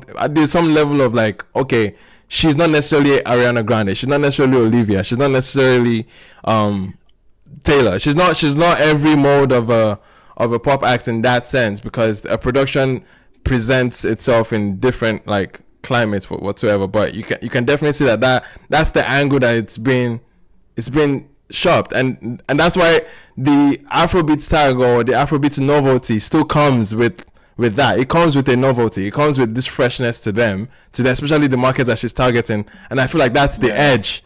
That's the edge that you have above every other pop new act that's coming out this particular Yeah, year. because when I see the commentary about it, right, I think even from quotes from her, Mm-hmm. I see more of a, you said pop Afrobeats, right? Yeah. I see a lot of May I pop say pop piano. afro? Pop, yeah, Like pop and Afrobeats, not necessarily pop and pop, I Afrobeats. mean pop Yeah, Afrobeats, yeah, but I see yeah, a lot of pop piano. I see a lot of, yeah. I'm a piano is like, there too for sure. yeah, it's there, but like I see a lot of, I hope I'm not wrong, but I see a lot of, I mean it's where she comes from. She's gonna own her identity, but I see a lot of put on my piano in front, that sort of thing, right? Oh, really? When the narratives, yeah, because I've seen a couple of things like where Really? I haven't she's seen talking that. about it. She's like, oh yeah, it's pop piano. This is like, yeah, that sort of thing. So I'm like, wait a second, like I know what I heard, that Yeah, sort of thing. I've And not seen this. I might have to check this to see if she's actually selling it like a more predominantly I'm a piano, because again you're hearing I'm a piano influences, but you're hearing it from an Afrobeats arrangement, in many exactly, cases, and you're also the only pure I'm a piano record is the to last record. yeah, no, yeah, Essentially the one that's to the last, yeah, that's a morally strong point for I'm a piano, but overall you can hear I'm a piano shakers, you can hear I'm a piano log drums, but it's always from the Afrobeat angle and how it's being used. Like it's not an I'm a piano arrangement per se. yeah. So that's just what I wanted to raise. I just feel like Yeah. we need to be, we need to be bold enough, journalists, to like say things for what they are when we hear it, Yeah. stuff like that. Interesting. The I don't information. know. I don't know where you've seen otherwise, but I'm curious to see otherwise though. No worries, man. Yeah, All yeah, right. Nice. yeah. Nice. Sure. Nice. Yeah. Thanks, man. I think Adair is going up next. What's good, Adair? Welcome. Welcome. What's up? Good evening. Good Can you guys evening, hear me? bro. Yes. Yes. Yes. We're here. Adair, did you have a review out for this? Yeah, I put it out today. Nice. Nice. Nice. We check that I out for think sure. it's interesting because on the surface it's a very simple, straightforward template album that seems to apparently now be confusing. I think she just tried to recreate what she did on Water. Like she just followed that format, and you could tell from the songwriting. Now she uses a couple of songwriters. There are two Nigerian guys writing for her, and they wrote a lot of songs on the album.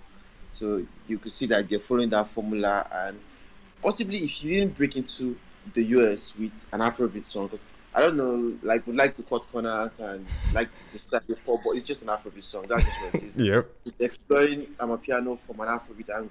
If you listen to the song Arts, like I pointed out that song was exemplified how we use log drum in Afrobeat. You would think it was produced by someone like Magic Sticks. Yep. Then if you listen to Take On, that like it was like the perfect example of the original Amapiano, the way they use the deep house music and now they arrange their own log drum. So she was trying to like find a fine balance of both sides, like using Afrobeat arrangements Wait, and do you mean also two last?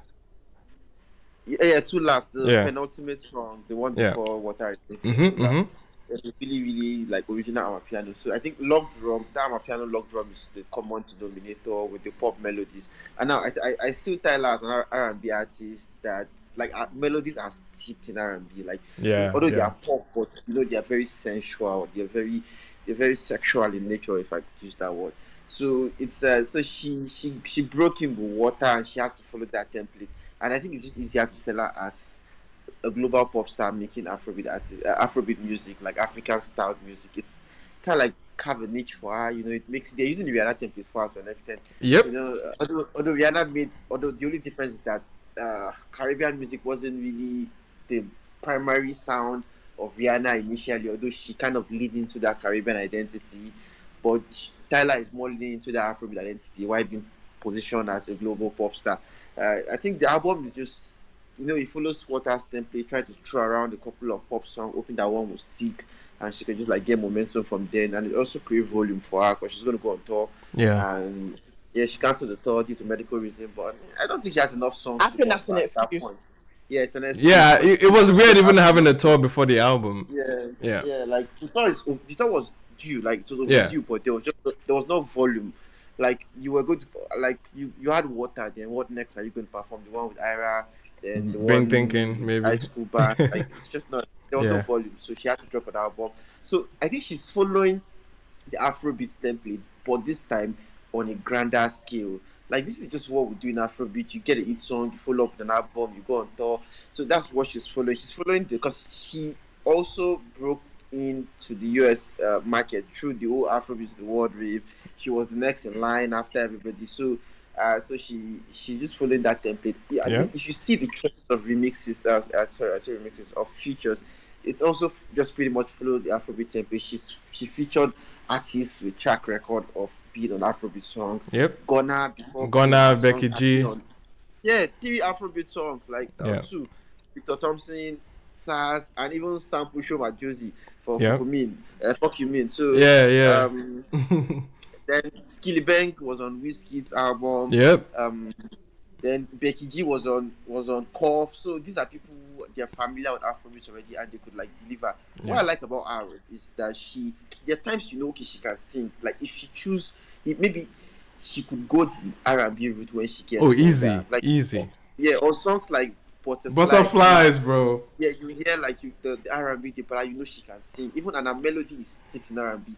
And I like that she was not monotonous. The times when she switched it off, like she was able to shoot, like to flip it. The song with Ghana, it has a bit of dancehall. Yep. She kind of lean into dancehall flow. The one with Becky G, she kind of like lean into Latino pop flow and that tropical flow. Then the Amapiano song, Is It to Last, where she was giving the soulful, that Amy Yeah, I'm a Faku type. Yeah. kind of melodies. Yeah, there was versatility there. It's kind of like it's very, very template.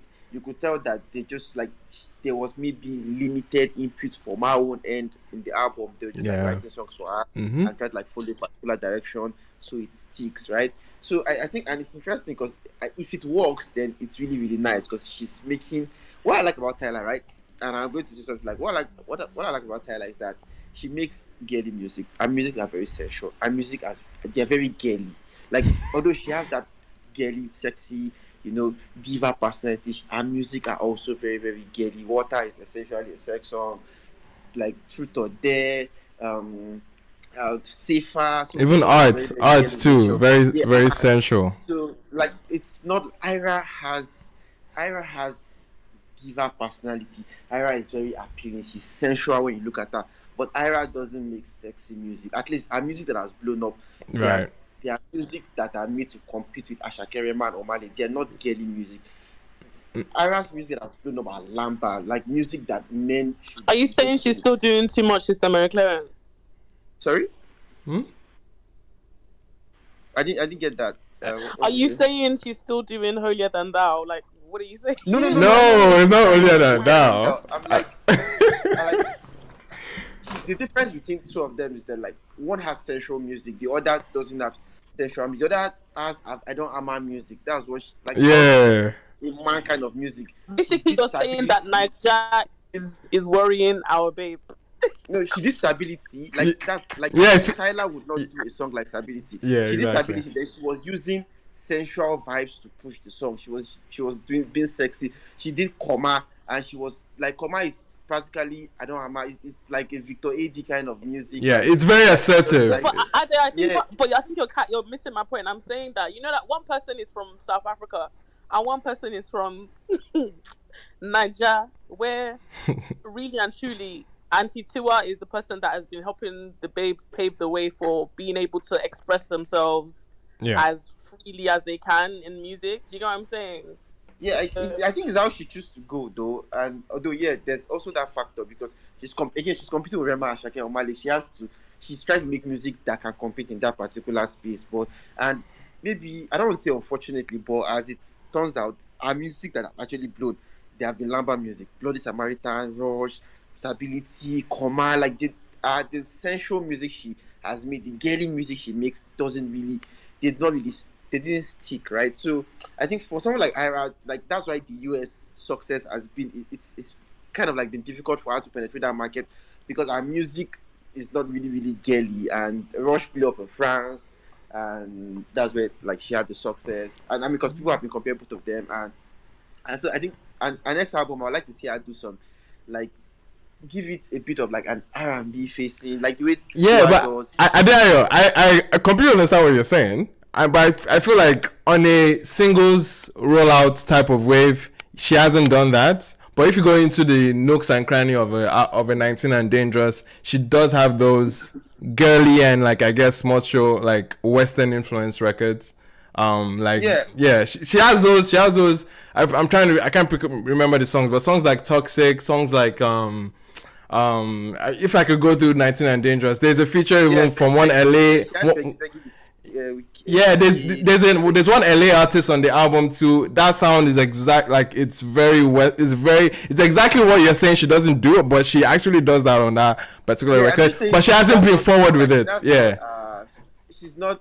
Yeah, like, she's just not lucky to have that particular. Yeah, song. Like Ira's biggest songs are their Lamba songs. They're not girly music like that. So I think she's making music with she vibes, which is actually good for. Yeah, it's good. It's good where her focus is, I guess. But like, just like Tiwa, for example, uses her singles to do Lamba, features to do Lamba. Then when she goes to make an album, goes back to the beat, make an R&B album. So I think it's going to be, if Ira is going to actually have Tyla's level of success in the US, you can't say Sha, because most of our music that have actually broken into the US, they actually really a bit of R&B nature, except last and even last was still that mid tempo, hip hop kind of R&B flow, because it was still even in R&B charts. It was the face of an R&B playlist on Apple Music. So Essence was really R&B nature, and also Calm Down was mid tempo and love like that. So it's not really, I don't know, Shah. That's why she's kind of like competing with Mr. Money on that level. But with Tyla, I don't really see. I don't think this Tyla album, it won't stick, right? It won't be critically acclaimed. I don't think it will even do too well commercially. But I think if she's lucky, a couple of songs will stick. Like a couple of songs will do interesting. Well. And she can just tour on them. It's just what she does next that matters from now on. I don't know if she was going to keep up with this Afrobeats. No, I don't think she's going to. Bro, she left enough wiggle room to say, hey, I could flip this shit tomorrow. Like, listen. I just want to see how she's accepted. Like she's really moving really fast. Like she's appeared on the stream with Kizz and that's a very, very American thing to do. Yep. So she's positioned in that market. I don't use word planted, but she's been. Bro, her marketing team, they've not had any sleepless nights, bro. They've been working. She was in the Gap commercial, bro. Like, there's levels that she's been working. I think her brand has been. I'm surprised she has the water commercial. Music, right? I expect this music to help her, solidify her. Now you're making music that is easily distinguishable. You're not going to compete with maybe Olivia Rodrigo or maybe a Mondelong, like people with the homegrown audience. Your music kind of like still leans towards Afrobeat, so you could use that as an edge and be the tokenism, so to say. Like policy. Like they bring in Olivia Rodrigo, they'll be like, okay, let's bring in an African, and definitely you are the obvious choice for the African they're going to bring in. So she can ride that way, and when she gets to where she wants to get to, you can just she can flip it easily. She can, but I completely agree with many of the things you said. But I definitely see the record aging, or not necessarily from a commercial standpoint, but I think critical acclaim. I think they are going to give a lot of reverence to this album. Actually, I think critically it's going to hold up. It's a very simplistic album. It's an album that we'll revisit it. We'll revisit when the reviews are out, where all the major platforms publications. I think they will rave about it. I actually think they're going to definitely, like, you guys don't know what it means to be planted. They're going to rave about it now. They're going to say very, very nice things about the album. Yeah, that's what I mean by critically. Like, it's going to be.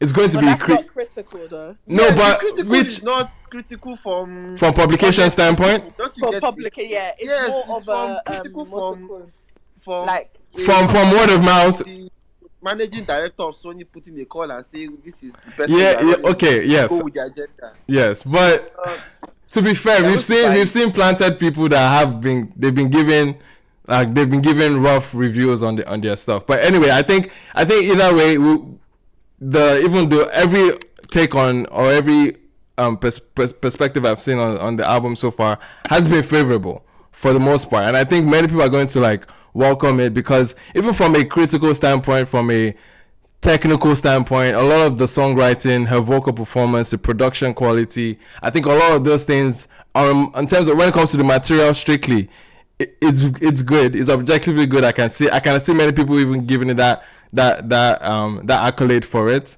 But when it comes to, I guess, when it comes to like commercial success, I think that's still up in the air to see how much she can really ride that water wave. But I think it's going to stand out because I've seen a lot of people, or at least when it comes to all this like pop like channels and accounts, they're all like, yeah, this has been one of the best drops already in the beginning of the year already, and I'm already seeing some like crazy takes about it. Which account? You're not going to be the one to. Yeah, you don't want that guy who is a white guy or who is an African American to say no. Hit on the 22-year South African woman is very risky. Like, yeah. I mean, yeah, we'll see how it ages. This one is Davido, so this one you just have to get in line. If you don't like it, you do it yourself. I'm gonna write something. So there's that. Then lastly, right? Like from a Nigerian standpoint, I hear someone say, okay, if Whiskey made an album like this, what would we say it is? Like, I mean, number one, it will be difficult for them to make it because can they make an album without bringing Nigerian language? Without bringing Lamba inside, it will be wild. This one, she just Tyla. See, if you choose to ignore the fact that Tyla is American, South African. You wouldn't know. It's just like Ariana Grande choosing to make Amapiano music. Yep. Like she's American until she starts talking. Exactly. She doesn't use the language. Yeah. She doesn't use the nothing. There's no reference to even the home. There's very little to any reference to home. So it's very Americanized, and so we I don't think our people can make this kind of album. Yeah. Yeah, they don't have the foundation. I can see Doja Cat's doing an album like this, but anyone. Any pop star, any American pop star can. And Beyonce make something like this. I mean, she already did with the Woman. The album that time. Oh yeah. Lion King. So anyways, so yeah, I think our people will make music like this, but it doesn't still stop it from being Afrobeat. Like me, as far as I'm concerned, whatever glory Tyla's debut album achieves, Afrobeat is going to share that glory. For sure. It will be crazy, man. Sammy Sosa, P2J. You have to take credit for it. Yeah, man. For sure. Thank you so much for that, man. Emmanuel.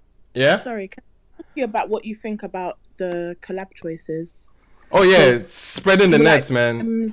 Becky, all this kind of thing. Yeah, I dare said these are people that have gone through the Afrobeat channels one way or the other, and of course these are all signifiers for different markets: Skilly Bench, dancehall, Ghana hip hop, Becky G, Latin pop. So they're basically just, it's like a Love That Mini approach, man. They're just spreading their nets as wide as possible with this collab. So it made sense. Come on, guys! What the heck? You should be rocking the. You should be rocking. Anyway, you should man. be rocking the. Tron, did you have anything to say about the album? I like Butterflies. Butterflies, yeah, that's a standout record. Yeah, nice. Anyway, cool. Any other takes on it? Balaji, I know you just came up. What's good, bro? I'm alright. What's good? Good. How do you feel about this album? Is it Afrobeats or? Yeah, it's Afrobeat. It's nice. The album's good. I like it. I know. Nobody caught that callback. No. Anyway,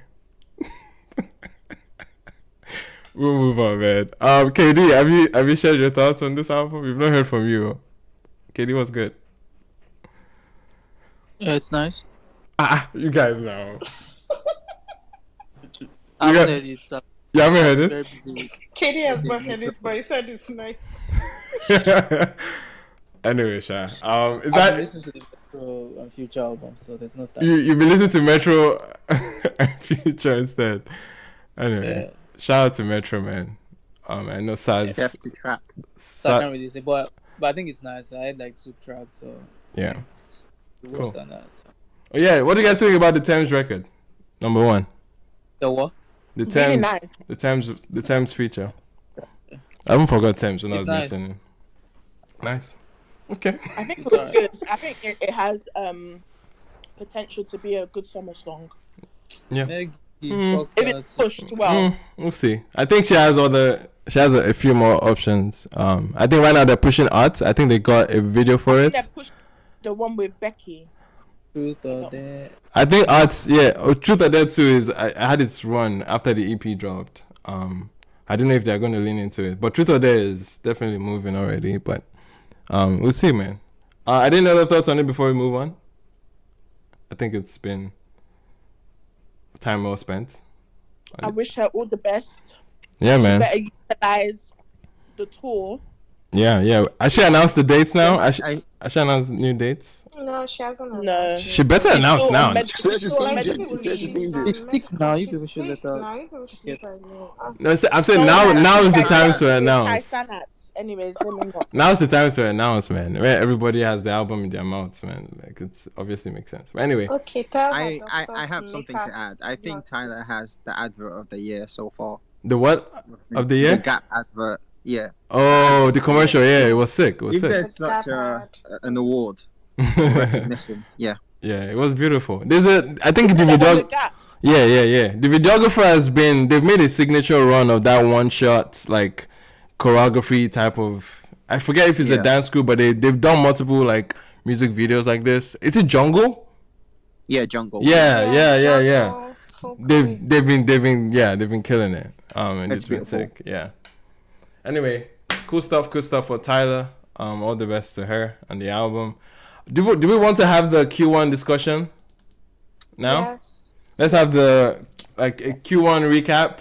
I guess we can go around everyone trying to, like, I guess summarize the quarter So rules in. and regulations. Okay. Not too much shalaye. Like, explain what you are picking, both your best and your worst, if you have, and just you don't have to defend your choices. It is your choice. I think this is one of those ones where you don't have to be on the same page with everybody.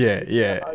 Of course. And I want to open it up with part of the stats that we're reading from TTC this week was that we didn't get a number one song from a record that was released in the year so far.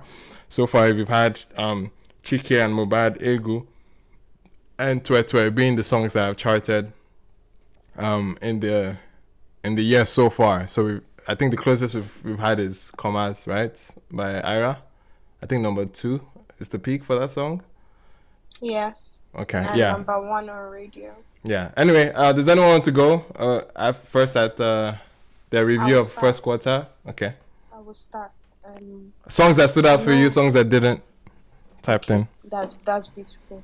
I would like to start by saying that I know one of the things that happens when you come to this space is that it is assumed that you are not a casual listener, a music head.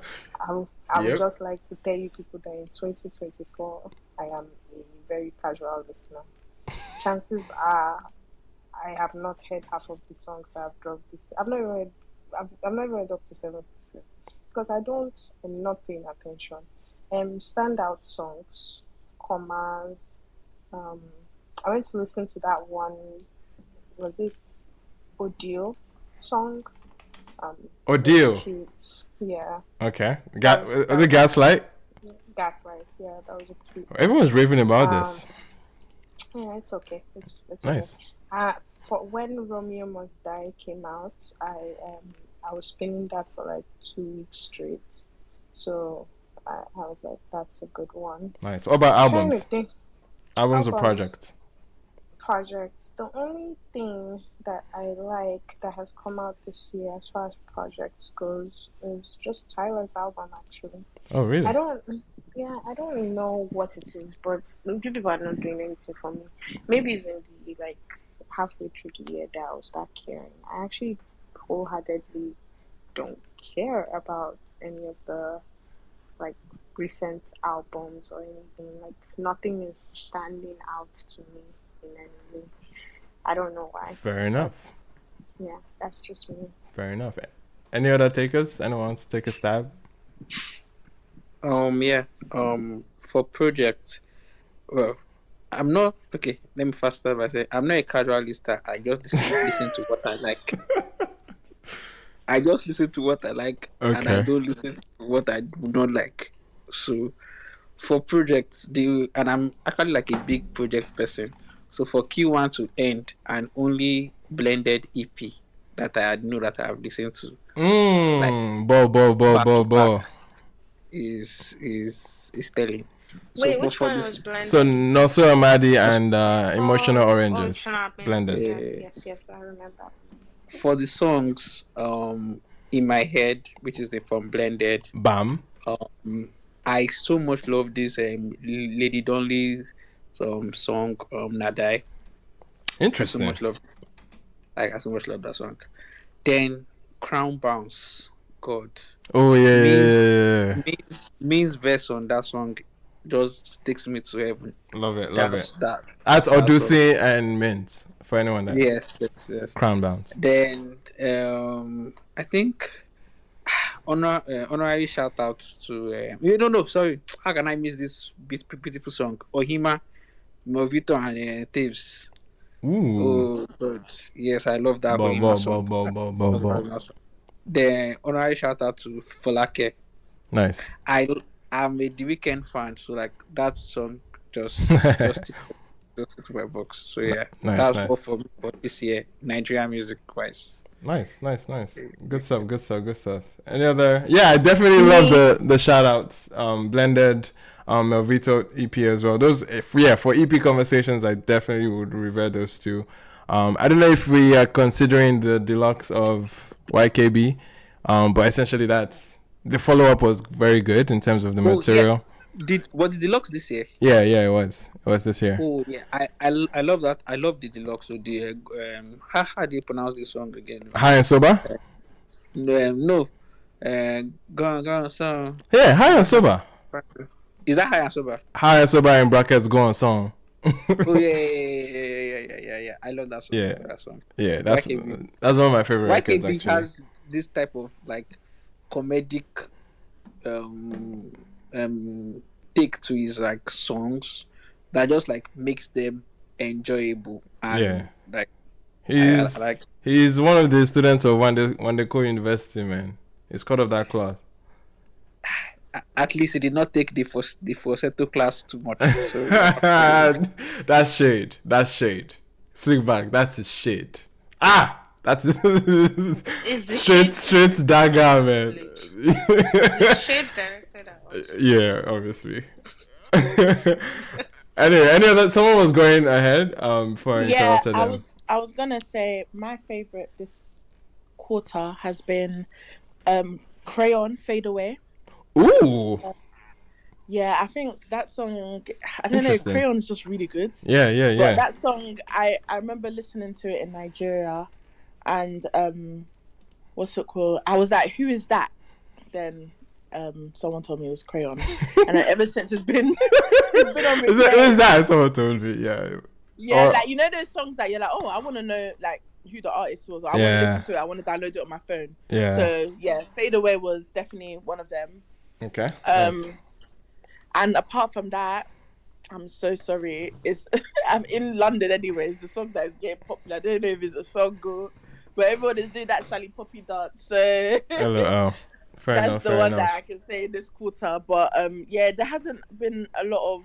I feel like we've definitely, from the reflection of the charts, there's definitely been a wave of riding off 2023. Yep. So I can't really put apart from the Crayon song. Okay. I can't really say anything else. Yeah. Fair enough. Sorry. How can I forget? Twe by Tick. I mean, the Davido remix, yes, it released this year. Davido, sorry. It got released this year, yeah. But Sorry. That song is definitely. Yesterday I was at my cousin. Sorry, backstory. Yesterday I was at my friend's. So I have to apologize for the backstory. Yeah, I was at my friend's bridal. She got proposed to, and then you know when you do the after party, and I was the DJ, of course. Oh shit! Let's go. Dead. But when I played Twe with the Davido remix, sorry, everybody stood up. So that is... I wanna, imagine passing the aux to Naye. I want to make a quick submission, Naye. One of the things that I forgot to mention was songs that I've heard this year that I hate. Oh, Number one. Wait, are we getting there? Remix. Oh my god! Wow. Number two. What is that song that that man went to go and do in One Republic? Oh, Ojafiano. Wow. Yeah, yeah. Never. You should never try it. Um, Interesting. Interesting. All right. Anyway, it's a banger. So yeah. Anyway, fair enough. Fair enough. I guess if anyone else wanted to go, before anybody else wanted to go, I wanted to throw in some names from at least my sphere of artists that I've enjoyed or songs that I've enjoyed. Code AF and Aima. every day, Abby. Every Day and No PT, that 2-pack definitely was a strong standout so far in this quarter for me. Definitely got more inclined to Code AF, especially with her. I guess I don't know if it's new. She's a lot of her past project has been fairly versatile. She's given us everything: pop, R&B, hip hop.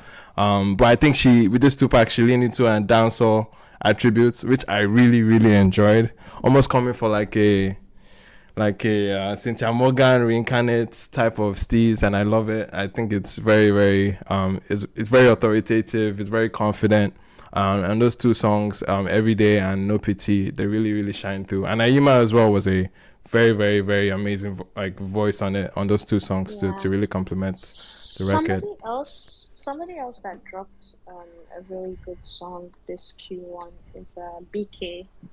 I know some of you have BK dropped the record this I'm gonna put it on the Jumbotron, but it's called Udodi, and I think I said that right. Officially? I said that wrong. Yes, I might have said that wrong, but I just pinned it to the chat. Sorry, which BK are we talking about? I'm getting confused. It's already pinned. I pinned it up here. BK. I'm thinking BK the rapper. No, not BK the rapper. Oh wait, BK the singer, the guy that does background for Davido, right? That did, yeah. Yeah, nice. Yeah, he dropped a song, and what I thought was really cool. Yeah, what I thought was really cool about this was that he has a video where they went to find like a tailor, like, and they photographed him and like did like a huge photo shoot, and that became the single cover. Okay. Yeah. And I thought it was really so cute. He did like a good song. He did like a photo shoot for the album cover. Yeah, it was really cute. Okay. Really cute. It's a good song. Nice. Any other shouts? Because I have some names I wanted to throw in there, but any other shouts? I have a song I don't like this year. I think it's might be the worst song we brought this year. Which I'm is not it? going to leave Casey and Tenny and Skippy song. Oh my god, yes. I think Tenny and Skippy should just stop making music for a minute. Sorry, I forgot I forgot that song exists. Please, yes, let's speak about I it. don't really care for it. Their combination is disastrous. And this is not the first time. They also had one song like last year with Shay Vibes, Abi. Yeah, with Shay Vibes. Oh, I made Okun, and they brought everybody that bro. That song. But either way, that's not my worst song of this year. I actually don't care for that song. My worst song this year is Young John Big Things. I despise that song. Wait, that's your worst song? Yes, I don't like that song. I don't know what they were doing on that song. Oh, look, interesting. But that's just that. And I like you mentioned Code. That's my favorite drop this year. I really love those two songs. Yeah, they're really interesting. There's this kid I've been listening to, Vinny Eva is my pen EP. Very young guy, like this, dropped in January. Like Vinny, what? How'd you spell him? Spell his name? VINNY. EV. Vinny Eva. The name of the EP is my pen. Okay. So, mad. Yeah, that's been it's really good too, but it's just not been. I've just not really enjoyed whatever has dropped this year. I think it's a very difficult time to. Yeah, this quarter it's a difficult time to drop music. I was speaking with someone, was it KD, and I was telling me that the listeners are too tethered to the big guys. Like we at this point, we possibly need one of them to drop music and steer everybody in the right direction. I love the song with Logia and J5, Sweet One. Which one? Sweet Love? Yeah, Sweet Love. Yeah. Then piano, Gabsy and Leka Beats. I know I'm tired of my piano, but I really love that song. I think it's good too. Yeah, yeah. I have a quick question. The Young John song that Adeayo doesn't like, is that the one that's in the That's the one that's in the charts, yeah. Okay, it's beautiful because I've never heard the Wait, you song. guys have not heard big things. I'm actually like, I'm sorry. That's one of I'm my favorite surprised. drops this year. I've Yeah, never heard the song, and I plan to never hear it in my no, life. I'm definitely not raving about the record. It just felt like one of those. If just felt like one of those songs. Just as much as I ate Logos Oloris EP. That's how much. Okay, on Logos EP, there's one good record though. Yeah, there is one. Apapa. Yeah, Apapa is the fire record. That's one I would definitely After touch. that one, Yeah. some stinkometers. I mean, it's just really bad. Yeah. Video is my pain that peaked at number 97 on Turntable Chart. Yeah. It's not a good look for the video, for honest. You can't be doing things like Yeah, this. the Logos EP overall, wasn't the best effort. Like David Burna Boy lost the Grammy. His first release was Jerusalem to show everyone that he's still that guy.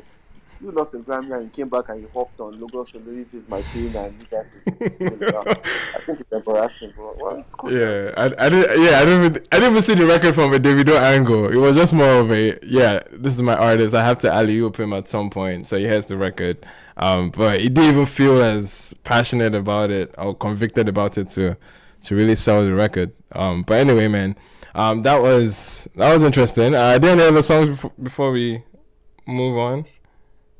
I just wanted to point out that Lost talking Boy. about logos, no, like people that have released breakout artists this year, like it has been terrible. That's all. Oh, okay. I wouldn't We say need to talk terrible. about. Sorry, to go with this though, we need to talk about all the people that they've dropped from Johnson Records because they said they've dropped. They have 3. But no Baguette slander. Sha. I like Baguette's drop. I don't know. I like Baguette's. I like I Baguette's don't drop. know who any of these people are.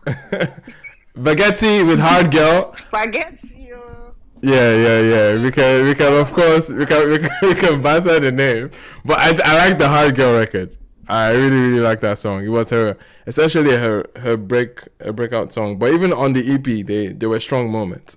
It's favorably one of the better listens when it comes to EPs as well. For me, honestly, Mirror Talk, Dawn, they were. It was a very widespread album or EP rather. And there's this producer too that I definitely was paying attention right after Wizard. But yeah, man, I think it was a good effort in my opinion. It's just a matter of how can she sell it in this noise. Yeah. Are we still talking about our favorite songs for the quarter? Yes, sir. Can I just name a few records I really like this year so far? Sure. The Ruger and Benson record, fire, man. Nice. I don't know if you guys know K-Style. Yeah. Yes. There's the K-Style song that has actually been buzzing a little bit, I think. Egberry, man, that song. Egberry, that's the song, that's yeah. the song I've played most. That guy is too good. Mad. Mad. The song I've played most this. He's still on Keycard, Abby. Interesting. He's still on Keycard. No, I'm just checking that where he's still signed still to. on Keycard. Yeah. There's this new song Ikechukwu dropped. I don't know if Breeze. I fucking love that jam, bro. I finally heard it this past Friday. That shit is fire. Bro, crazy, I love that he's so. We need to talk about that song. I love that he's not coming here to. He's not doing the OG thing where they're like they're competing with your everybody. Yeah, he doesn't even give. He's very carefree. It doesn't seem like he gives too much of a fuck. Like he's just being creative, going on with the '90s dancehall bop and bringing it back on with some Nigerian comical lamba there. It's so like it's a feel good record, man. Love that record. Very Niger centric and like it's just different from everything you've heard. Bro, that run has been in my head, bro. the bars. Yeah. This one, Yeah. It's a fun record, and I can see people hating the song. I can see people on the live stream. Some people on the live stream didn't like it, but bro, I was getting my life, man. I was getting my life from that record. Then finally, this Celine Dion, Ajebota. Ooh, good shout. Celine Dion. That song is. Ajebota and Odumodu. And yeah, fire song, man. One of my favorite this first quarter. Why big things? I hate that song as well. The Damn. song is just annoying, man. The song Damn. just sounds annoying. It's just annoying to me. Like big song, Young John sing something else. No, for me it was very Everyone templated. have the same. Yeah. For me, it was just a song that was templated. And I just wanted to move on from it because it didn't really strike me as anything refreshing. But I wouldn't say I won't go as far as saying it's one of my worst. But I can see how people got there. No, it's not that it's a bad record or a Right. trash record, but it's just that I've heard this shit from this same man like 50 Yeah, times, bro. What's going on? It was it was a little bit too much rinse and repeat. Anyway, yeah, good looks. I know Babi is trying to come up. Yo, Power Papi. What's good? Oh, Ice is here. What's good? Yo, how's it going now? We day. What do you have for us, bro? I mean, real quick, I also want to go with my list. I think okay, yes, of course. Yeah. Maybe marketing has their list, of course. Let's go. I know a lot of people are expecting me to, come the songs that I pushed this year. Okay. I mean, I'll try not to. Okay, let's go. Thomas by Rasta. Yes. Yes. Ooh, Magic's too, man. That's one record. There's Okay by Magic's. Magic's okay. I mean, everything that's come out from the Maven camp, yeah. roster this year has been like super amazing. And also, there's this song I heard today. I think it's King Madi, Simi, and Joshua Baraka, bro. Oh man, I love that Simi's voice. Guys, go pay attention to Simi's voice on that record. That's amazing record. Nice. I definitely love that list, man. That's a solid list. Like, for sure. This past weekend too, we didn't get bad music. We definitely got good moments as well. The Joshua Baraka moment with King Madi and Simi was good. We also had Wizard Chan that we were talking about. Lona with Joe Boy. I thought that was another good show out for the quarter as well. But we have Bolaji. What's good, Bolaji? Yeah, I just have one question. Yeah. Please, how do you guys keep up? Like, half of the names you're mentioning now, I've not heard of them. Okay. So, Bolaji, I can speak for myself. Again, if you guys do not know, every Friday, No, it's fine. Let me just preface it. At this point, I think that I'm also a casual listener, especially because this quarter I've just picked songs that I like. Yeah, I can see that. I think at this point it's Emmanuel, tell them it's not a lot of music. Yeah. Every Friday, 5:30 EST. It's also I think 10:30 Nigerian time. We're going through all the new music essentially on my live stream on Twitch. We get to see which songs that we're feeling, which songs that we're not. We get to vote on each of them. So essentially, a lot of people on my Patreon recommend songs every week, and also people that show up on the live stream in case we have some pockets to fill. For song placements, they fill it up with suggestions, and we get to hear a lot of the new music, predominantly around the Afrobeat space, of course, but we've been dabbling in some R&B and hip-hop bags as well. So yeah, at least for me, that's where I've been keeping up, and obviously updating on my playlist that way too. So yeah, that's where I'm speaking for myself, but I can see how for most people that are not necessarily entrenched inside this space, then it makes sense why so many songs will just fly over. But anyway, Obabi, what's good? Yo, I'm good. So I mean, I joined midway, so I don't know if some songs that talk about probably someone talked about them earlier. Sure, even though, go ahead, mention. Yeah, I mean, I don't know if you guys know Kayode. I mean, his EP is nice, and he also dropped this year, and I kind of like it. Kayode that dropped Alive, or what's the name of that song again? Was it Alive? No, the one that dropped Lose My Mind. Forever. Oh, Live Forever. I was saying Alive. Is it that same Kayode? There's no Live Forever on this EP though. Yeah. Live Forever is an old song from like say 2 years ago. Oh, okay. I probably didn't know him at the point. Okay. It's probably the same guy. He dropped an EP this year, which I think is really nice. Probably one of my best this year so far. Dope. And I don't know if you guys have plugged into Ill Bliss's album. Yes, no one mentioned Ill Bliss actually. Yeah, I think the album is like a really, really good collection of rap. Yeah. Like it's a really, really good one. especially the song you pointed out in. I think the one you did Chukwebuka, play now. yep. Yeah, Chukwebuka Chukwebuka, is so fire nice. track, The one fire with track. Fave. I mean, I think it was a really nice album as well. What about the one with Kobams and Madi Kuti? That's my Yeah, favorite from the album. Yeah. He has Really Kobams nice and as well. Madekuti there, The yeah. Madikuti trumpet lines and all that was really nice. Yeah, man. I think Crayon Fade Away as well. Nice, another good shout. Yeah. Adekule Gold.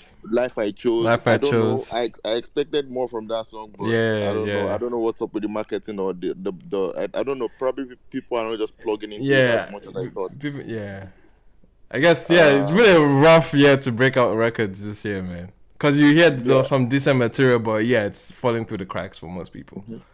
Then Tavez, or is it Tavez Taves, or whatever? Folake and Bodija, I think are really nice ones too. Nice. Then this guy, this comedian guy, Cade, Runaway with Jackie. Wait, is Cade a comedian? Wait, how? No, he signed to. Oh, he signed to Sydney. I don't fear, man. I was like, hey. No. Like, Gotcha. It reminds me, you guys don't like the Nas Boy song. Was it not this year? No, last year. Which That's song is That was last year. Umbrella. Umbrella dropped last year, right? Yeah, it was last year. It was a last year record.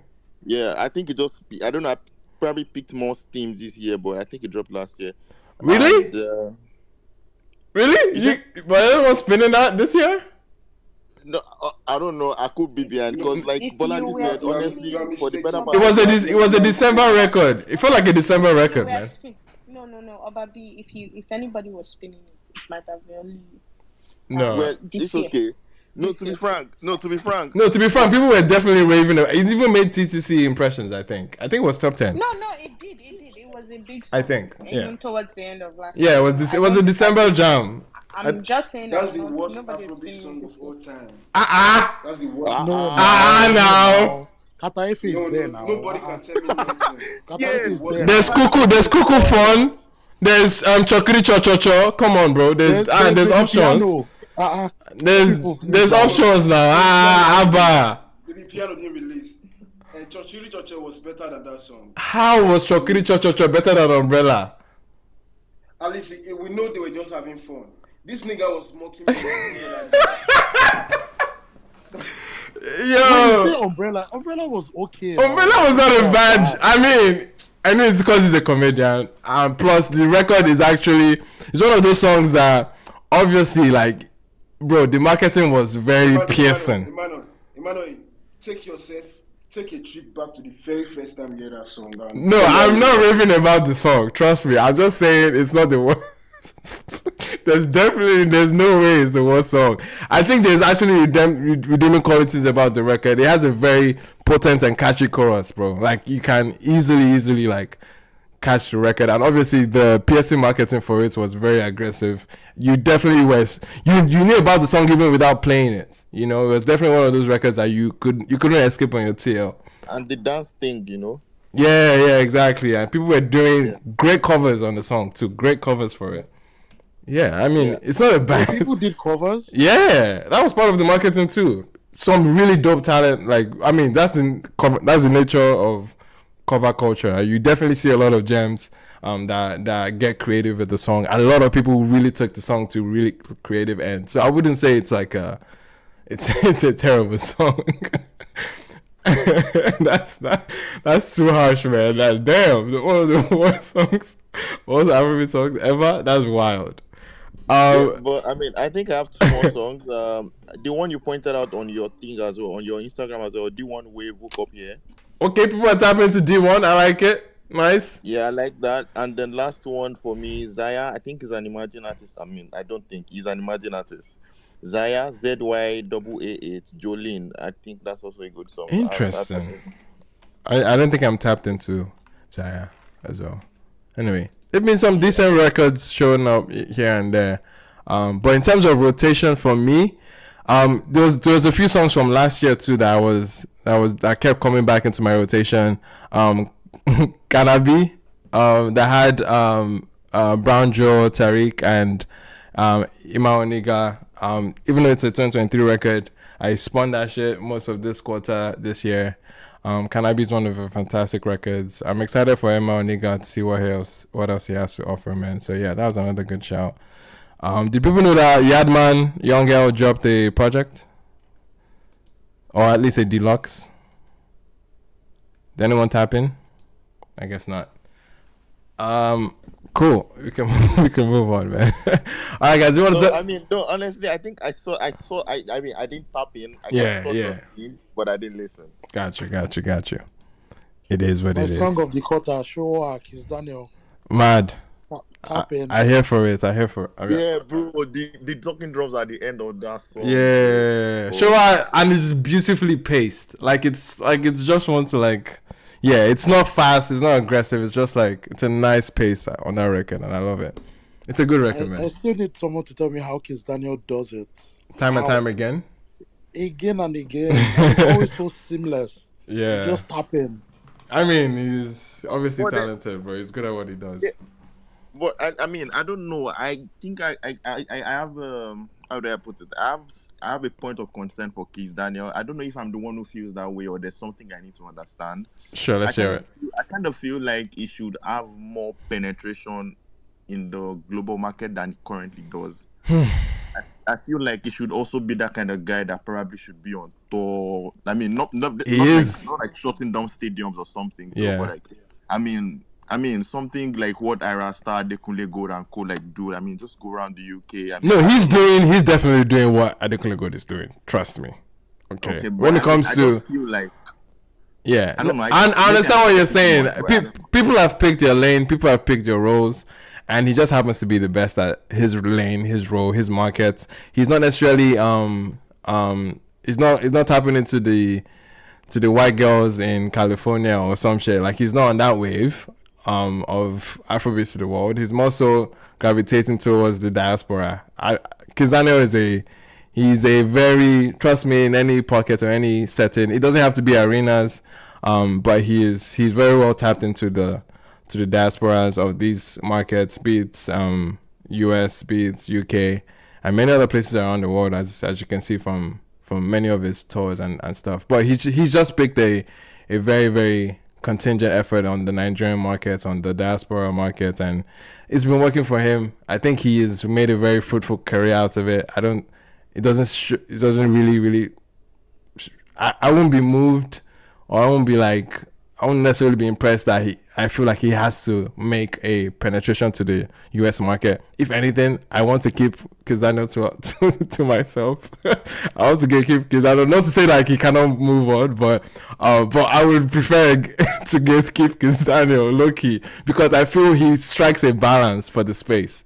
He strikes a very important balance. He plays a very important role. When we have artists that are essentially reinventing the wheel, shaping and shifting what the soundscape is for Afrobeats in general, he is sticking to the roots, to the rudimentary elements of it, like Tumba, like Fuji, like everything that relates to a Nigerian audience. Even from his writing standpoint, his lamba is very tailored to that space. Versus a Burna versus a Wiz, that they have a lot of international features, lots of international influence.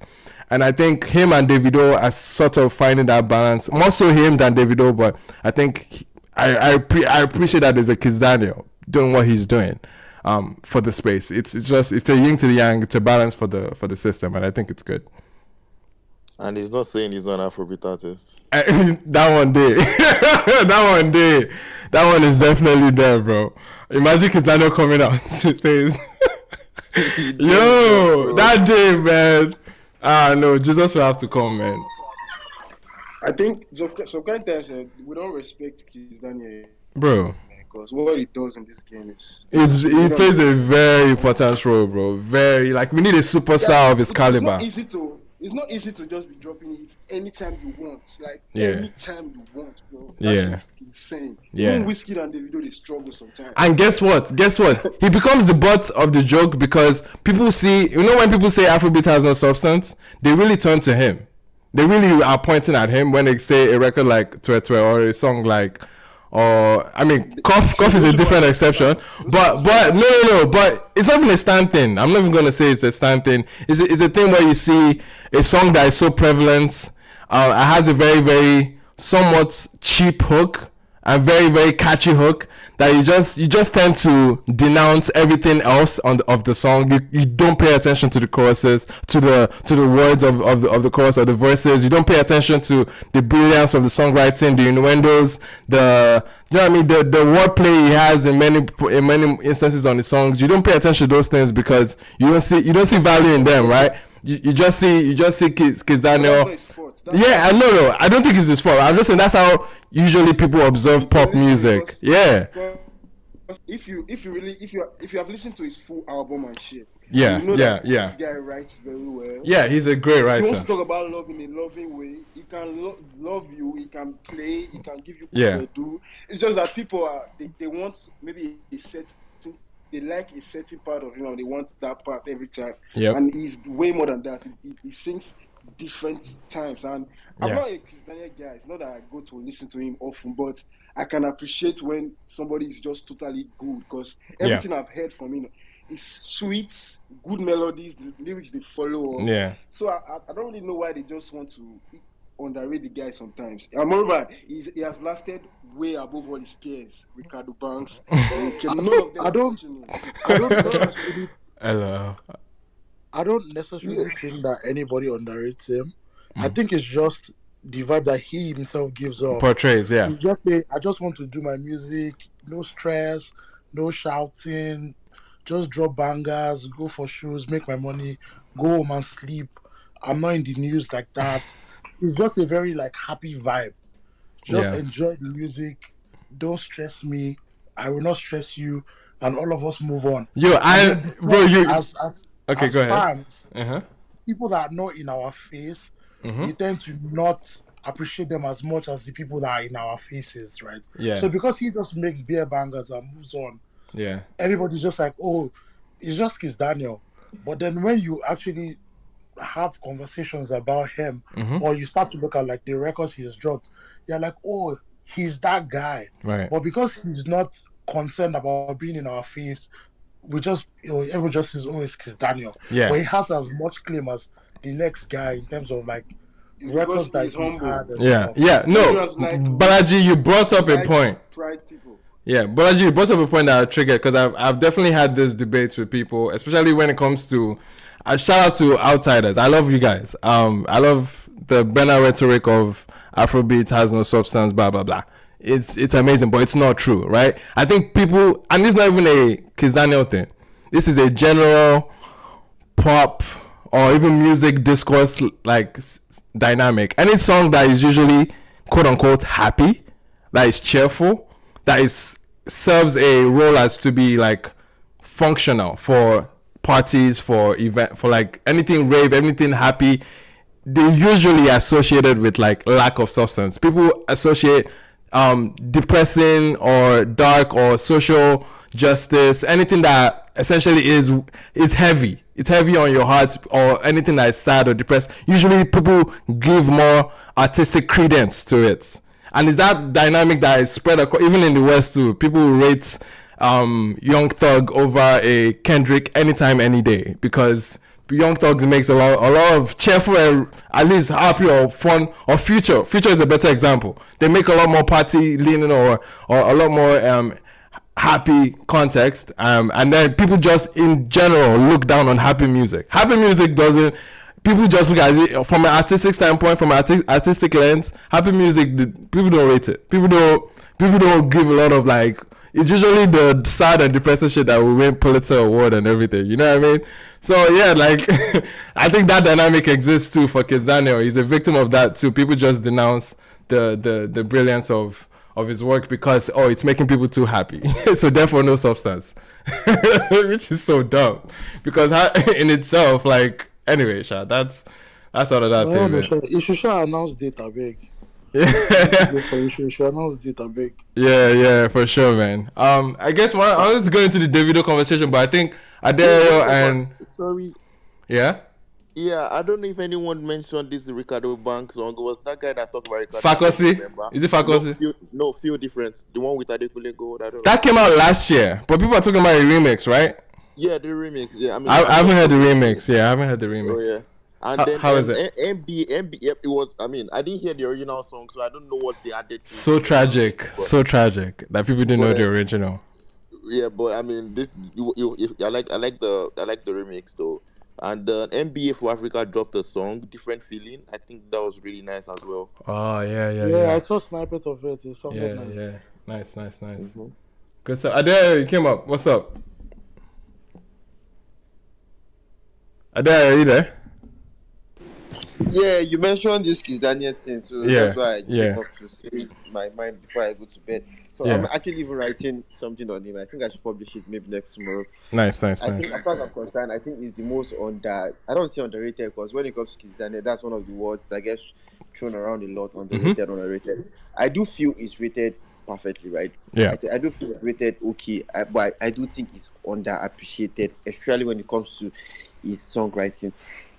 When it comes to song, like as you said, people tend to belittle Afrobeat songwriting. They tend to feel that once the person is writing in rudimentary language, once the writing is basic and is using everyday language mixed with his own language, it doesn't carry any essence, and it doesn't carry depth, and nothing can be further from the truth. In fact, in Nigerian music, there are only a handful of artists that can write genre-specific music like Kizz Daniel. When it comes to genre-specific music, when he's making Bedu music, and you have to write in a way that interprets it in that Bedu, there's only very few artists that can manage to do that. A song like Twe Twe, why people think, oh, it's basic, he's just saying nonsense. In fact, it is very, very difficult to write, because the lyricism is like he's writing from the perspective of a guy in a palm wine joint, like a band leader perform. If Shino Peter was going to write an Afrobeat song of that nature, he's going to write it like that, because using the word "twe" instead of "twek," it's just really, really brilliant. So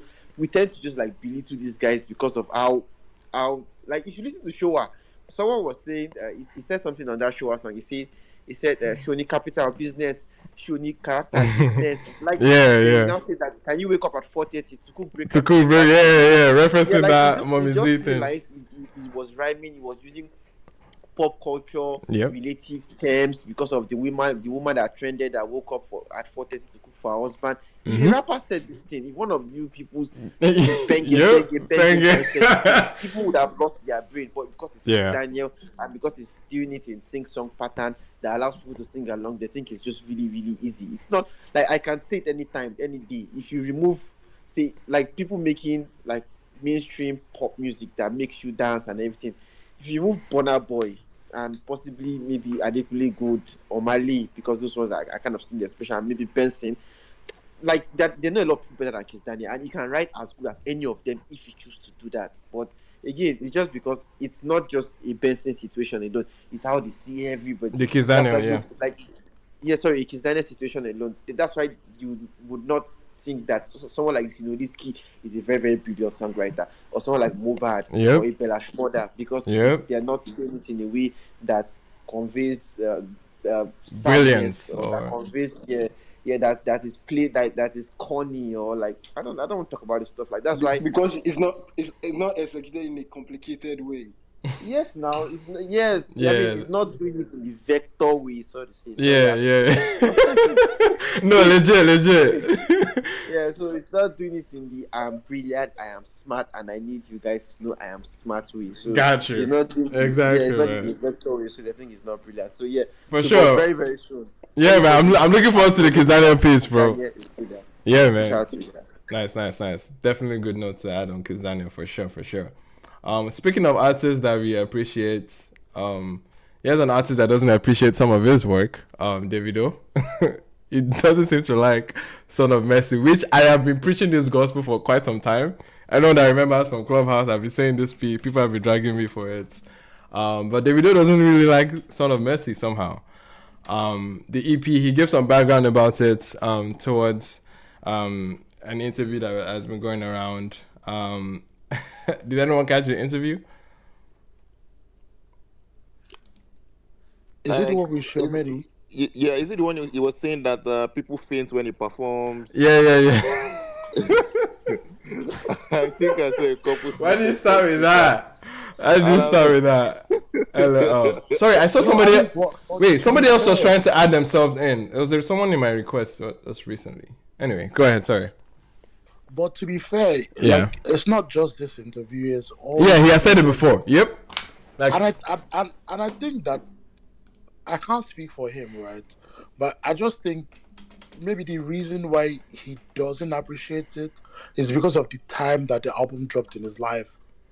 I maybe like it was like a wilderness period for them, and because for me, like on the project, I can still see songs that I like. Like I liked the song with Tinashi, and I liked Maga Tomugo and Gwagyoshi.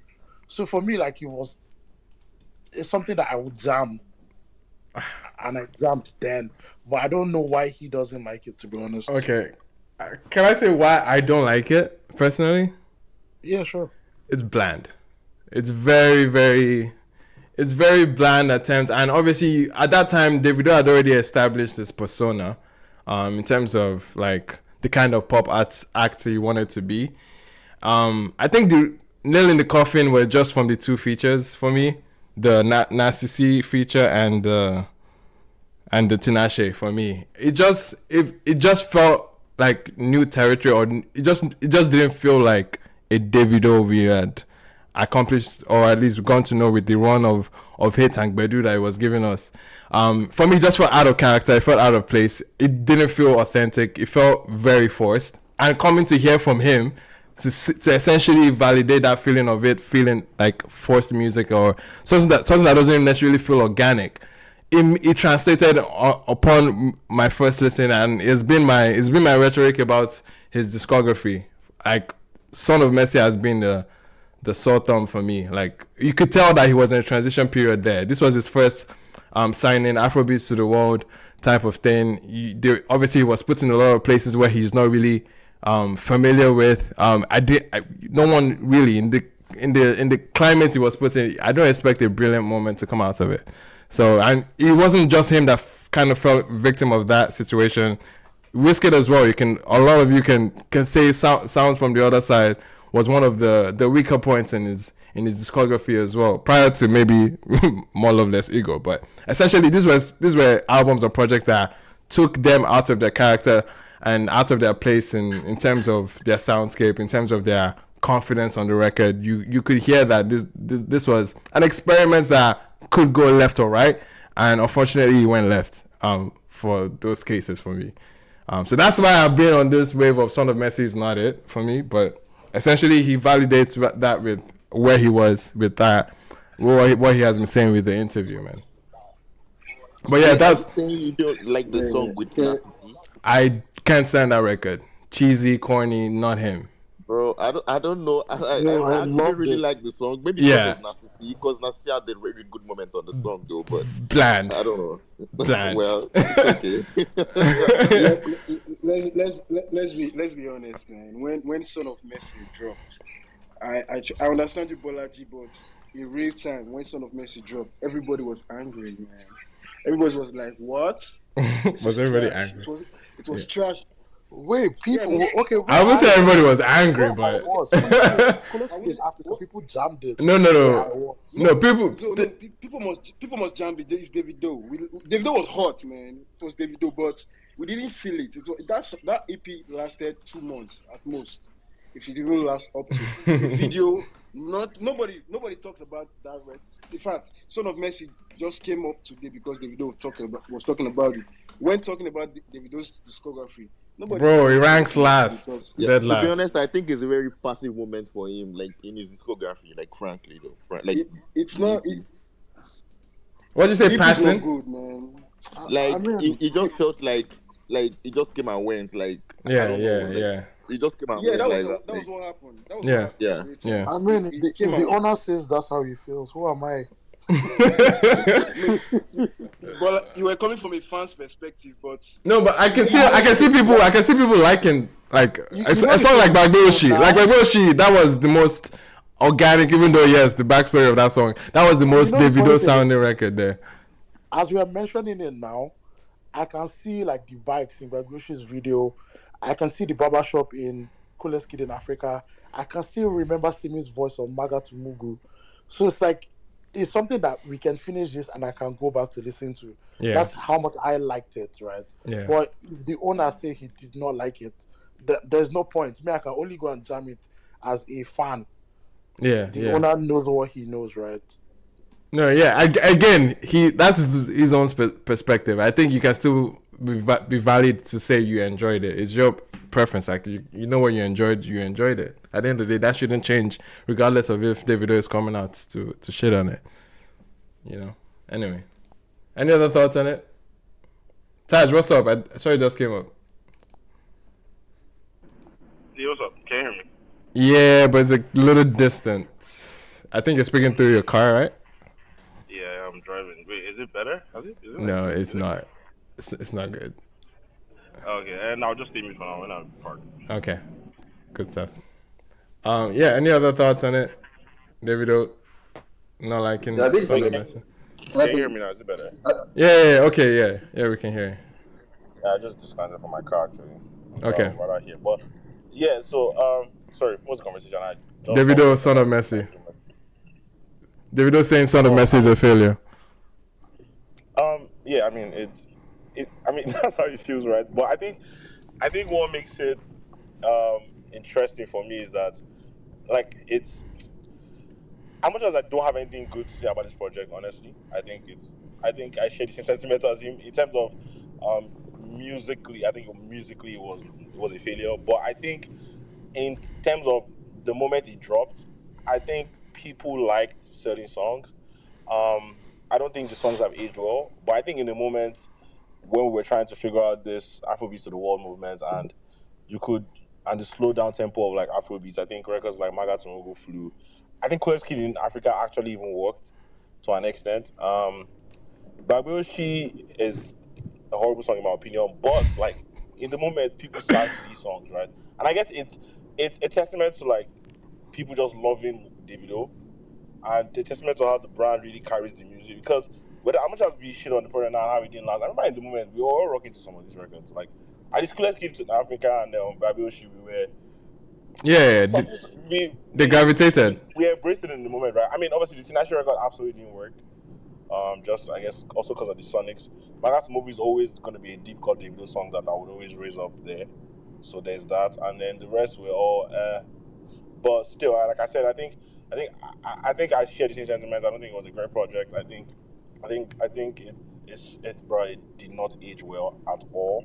Yeah. Even Claire's Kid in Africa that I thought I liked, I've gone back to listen to it and I'm like, yeah, no, this is very not great, right? Taj, remember that trap conversation we're having? Yeah, okay, now this is literally a good example of it. Right? That's what I'm trying to say. Yeah. Yeah, I know, I get what you're saying because I had a conversation with you, right? And he too thinks the 100 million record is just not right, and he feels like is that Afrobeat trap flow that he tried to use. Although, like I said, I think from when we did it in New Balance, the New Balance record with Malik Berry. Yeah. I liked it. I like movies on trap. I guess it's very much Afrobeat trap 101, but yeah, So I kind of see the point of the 100 million record, but I'm not still against it. Yeah, I think in hindsight, Coolest Kid in Africa was just another example of that for me. Yeah, which was like, it's not like when you listen to the flow. It's like he really swore it was Migos was speaking Yoruba. It's hack, right? Just that, but I mean, sick videos. And then again, like I said, I think for me, just explain that people like your music, they like you. Right? Yeah. But I think one funny situation about this is that I remember Davido wanted to sign Simi right around that period. That was a conversation, yes. That was a conversation, yes. I think he said he wanted to sign her. That's very interesting. But like I said, Maga Tomogo still a B-side Davido that I would forever rate. Like I think that's a record that is stellar duet. Like both of them absolutely hits. But then again, that's Simi's forte. She knows how to create like duo records, like that's her strong point. I mean, if you remember, as far as like Simi's chemistry project, like that's what she did. But yeah, but then again, this is what he has said many times. We already know what it is. Nobody even listens to that project. Nobody even calls it. Yeah, it's just funny how. You will mention a better time before you mention that one. Yeah, you definitely mentioned a better time before this, and that says a lot. That says a lot. That says a lot. That's one of those refresh As projects as somebody, well. as Yes. somebody that never liked Son of Mercy, and never understood why people liked Coolest Kid in Africa, I feel seen. I feel heard. I feel understood. I think we like Coolest Kid in Africa because we were in a phase of discovering trap, and seeing somebody in our context do it our Do you way know why I was. hated that And song that, so that song was much? fire though. That's that Do you know hook, why I that hated that that song so video, that much? song is fire. I Sorry, think yeah, Malama, go ahead. at that point, I really liked Nasty C, but hearing him on that song with Davido, let me be honest. And that was peak Nasty C too, by the way. Yes, yeah, and killed here's the thing, right? I really liked him on the song, but the song sounded like noise to me. Yeah. And that was the biggest problem. And I couldn't get past the noise. I didn't like Nasty's verse enough to forget the noise. There were so many things about the song I didn't like enough to forget how much it sounded like Davido was shouting at me. And It was also that period that Davido was on that record with Nasty C, Juice Back or something like that. Is it Juice Back? Is it Juice Back? Juice Back, yeah. There was that record yeah. as well. I mean, like I said, in that moment, we were just looking for who could Who give could us do trap? Migos like us. Do you understand? And That was the same period Whiskey and Empty dropped. yeah, that was the Whiskey MC period as well. Yeah. But ironically, we say this with Davido and trap, but Fans Me is, I think, one of the best, like, yeah, correct me if I'm wrong, it was still a trap moment, right? Fans Me with Meek Mill. No, I don't think it's trap. Yeah. It's not. It's more East Coast. Like, it's more, I think it's more New York, like a bit. Wait, let me try to remember what the record even sounds like. I don't know if it's necessarily trap. I don't think it was trap drums heavy. It was more boom bap. Yeah, I think it was a fusion. I think it was a few things being blended. Now that it's coming back to me for the drums on that one, you can hear a little bit of a Niger flair, but on the trap setting, like it was a bit of a mix back. Who produced that record? Kido Minaj. Let me see. Was Sheezy? Was Sheezy? Yeah, Sheezy. Yeah, actually, sure. Makes sense. Anyway, oof, damn, that was loud. Who was that? Anyway, Eddie 101. What's up? Yes, I'm good. This is why I was here earlier. Yeah, I know, you know. Anyone talked about Bagbaoshi? Bagbaoshi, yes, we have. I didn't like that record on that EP. And funny enough, I remember when Davido released that Son of Mercy. That was the same time Wizkid did Sound from the Other Side. Yep. Yeah. So basically, because Sound from the Other Side had the Come Closer song, right, which is a big record with Drake on it, right? Because I also remember Davido back then. Davido did an interview and he said the record label told him, "Yo, you go in the studio, go give us a song like the dancehall kind of vibe, right? Like because the Come Closer record. That's why he did Baba Oshi." And back there's like, wait, did he say that in the interview? Yes, he said it a long time ago. I remember he said it. He said the record label told him, Sony told him to go do that kind of record. He hated the record. Like the reference come closer as this. You need to create something like that. Yes, that's wild. Don't let FC catch that one. Though. No, I know, but he said so that Son of Mercy came out way before. Yeah, Son of Mercy came out a year before. Okay, thank you. Yeah, so no, I think Come Closer was out as a single, maybe, perhaps. Yeah, Come Closer was a big single. I can't remember when Come Closer dropped, but it definitely was a single. Or maybe it was One Dance they referenced. Or maybe it's One Dance the reference. That makes more sense. But that's why. It's probably One Dance. Anyway. No. Anyway, Eddie. Can you hear me? Yeah. Now I can hear you. After he released the Son of Mercy EP and the EP didn't do what he was looking for, that's when he went back home and hooked up with Techno and did Eve. Right? Yeah, he went back to the hood. It's his producers in the hood. Bro, it's easier for them to understand, man. Sound from the Other Side didn't really do what Wizkid wanted. Right. Remember that EP had that was his Son of Mercy. Yeah, his own Son of Mercy. But the music on Sound from the Other Side is way better. No, I think it's aged better. Sound from the Other Side is aged way better than Son of Mercy ages, for sure. But I never understood why those songs never took off. Like those, even the Nobody the nobody or anybody, the one Nobody. It's called nobody. Nobody, anybody. yeah. No one like Omar, is it just me or is this song, brother Drake song. breaking? And It's everyone is doing breaking it. so bad. Yeah, bro, you're breaking. If you don't mind. And I'm even hearing myself back.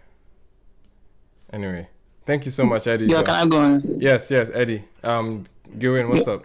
Yeah, I'm good. Yeah, what's up? I'm Papi. Good. Shout out to you, man. Bro, you're very loud. I don't know if it's maybe take small steps back from your mic or it's just me. It's very harsh though. What about now? It's too harsh, but maybe Is it better now? Yeah, just go ahead. You're good. Yeah. This particular EP, when it came out, then everybody could understand that we were in a form of transition, and the Sony D was still new. Then, if you could rewind back, that it took time for the video to even drop that particular project, because after OBO, so like close like 5-6 years before Son of Music could drop. So he was looking for like a way to satisfy this international audience too, but it was just a point of like trying to like fuse sounds, because that back in the day, I could remember they said General Pipe co-wrote the Babioshi record. So, and it was so crazy that I was trying to go on part one, all this kind of stuff. Was it General Pipe or someone else? General Pipe, I think so. Yeah, but we found out that later. Yeah, that was later. Yeah. Years later. No. The thing is that if people think it's later, because then I've already like got my information. Because okay, industry. I got you. Yeah. So the thing about the EP is that Davido sees the EP as a failure. He has been saying it before this interview. He has said it before. Yep. So what I'm trying to say is that at that point in time, people think the project itself is not about it alone. It's about how people come back and reference to these songs and to like look at this, because Bagweshi was quite a bit hit. Like I can't say smash, but the hit at that time. People listen to the song. Coolest Kid was there, but I don't like Manga to me. Even in the lyrics of the song, we should be shooting. You don't like God at first? Sincerely speaking, that's literally the best song on that project. I don't think so. Because even looking at it, what would be your favorite? Curious. My favorite is still Tinashe. The one with Tinashe. The one with Tinashe? Yeah, sure. I still love the record a little bit, because by that time, because the way it sounded to me back then, I was like, is dominant? We should be shooting that video. Like the way they were doing that, Zambalamba, so again, it was so in my ear. I was like, why did you do this? You can't do more than this. And Simi was part of my favorite then. They were like people that I was rooting for. But the song was not like bad, but I rate it less than Coolest Kid. But the project then, you could look at it then, that it was not, at that point in time, it was not it. As Tash said, Sound from the other side still aged better than the other songs that was to go back and reference to at that time of transition to Sweet Love, Come Closer. You could still even listen to Picture Perfect and the likes. But regardless of that particular EP, I don't think it's that great. So we still have two Sweet Love songs. No, there's Sweet One and there's Sweet Love. Oh, Sweet Love. Oh, okay. Sweet Love. Yeah. Sweet Love was a hit. That point. So I don't know about hits, but it was not a smash. It was a hit. It was not a smash hit. So It was like Baboshi. Kind of. No. There's a difference between hit and smash it. We know. You've a bit too. Sweet Love, you can say is a decent record. I wouldn't go as far as considering it a hit. I don't like. No. But anyway, because I think the only hit on Sounds from the Other Side. It's Come Closer, man. That's it. That's the only one. That is a hit now. That is a hit now. Which one? Yeah, Daddy Yo. It was a single. Doesn't make it a hit. That is a hit now. That Yo is a hit. It was Just funny about stuff like this, right? Oh my god. Like there's nobody that there's nobody that cannot sing or does not know that you. So how you convince somebody that is not a hit? You know, It's a rare topic. It's a rare topic, right? Because like you know that Yo dropped as a single. It dropped as a single. I think is why it's been it dropped as a emphasized. single and went off, and they just It went off. I remember it being slammed, Shao. They spawned the laugh out of those songs in the club. That's what song in the club. I won't call it a hit too, but like I can't tell somebody. Are you serious? Are you guys Fair, no. It's fair. It's fair. To be fair, he played it in one of his recent shows. He still plays it on. It's still on the set list, right? Bro, he spawned that shit. It's still on the set list today, right? Is it? Is it on the set list? Daddy and Final Babanla, those two, they were hits. They were hits now. No, Babala makes sense now. Babala was a very street record now. Yes, that one made sense. Was Babala a hit in the moment, or like it grew like? No, Babala was a hit. It was. It was a hit in the moment. In the moment, it was. I feel like Babala is like No Lily, that kind of just. No. It was definitely like it was a single too. It was a single. Touch. Even back in the day. It's signed out on any project. No. Babala is a standalone single. Yeah, it's a standalone. That period, even the Babala was setting record in Nigerian radio stuff one time. It was like 12 weeks before this turntable stuff came out. Then, but it was one particular. No, I can remember Babala being a hit, but it's that Yo. I don't remember it feeling everywhere. Bro, I swear. Well, if I remember saying I'm pretty sure that you was playing in the clubs more than five now. More than five now. Maybe clubs. Maybe clubs, but the only thing that you might say is only clubs, though. Yeah, maybe it's a club thing. But it's a club record. It's not just clubs.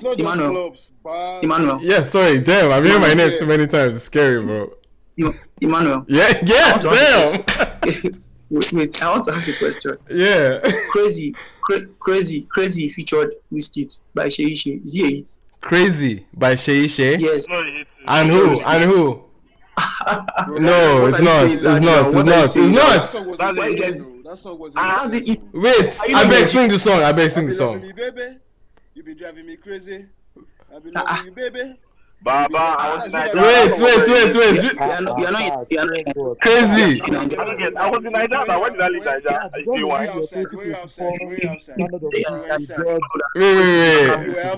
Shay and Wizkid the hits.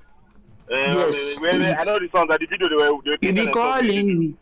That they played on the video.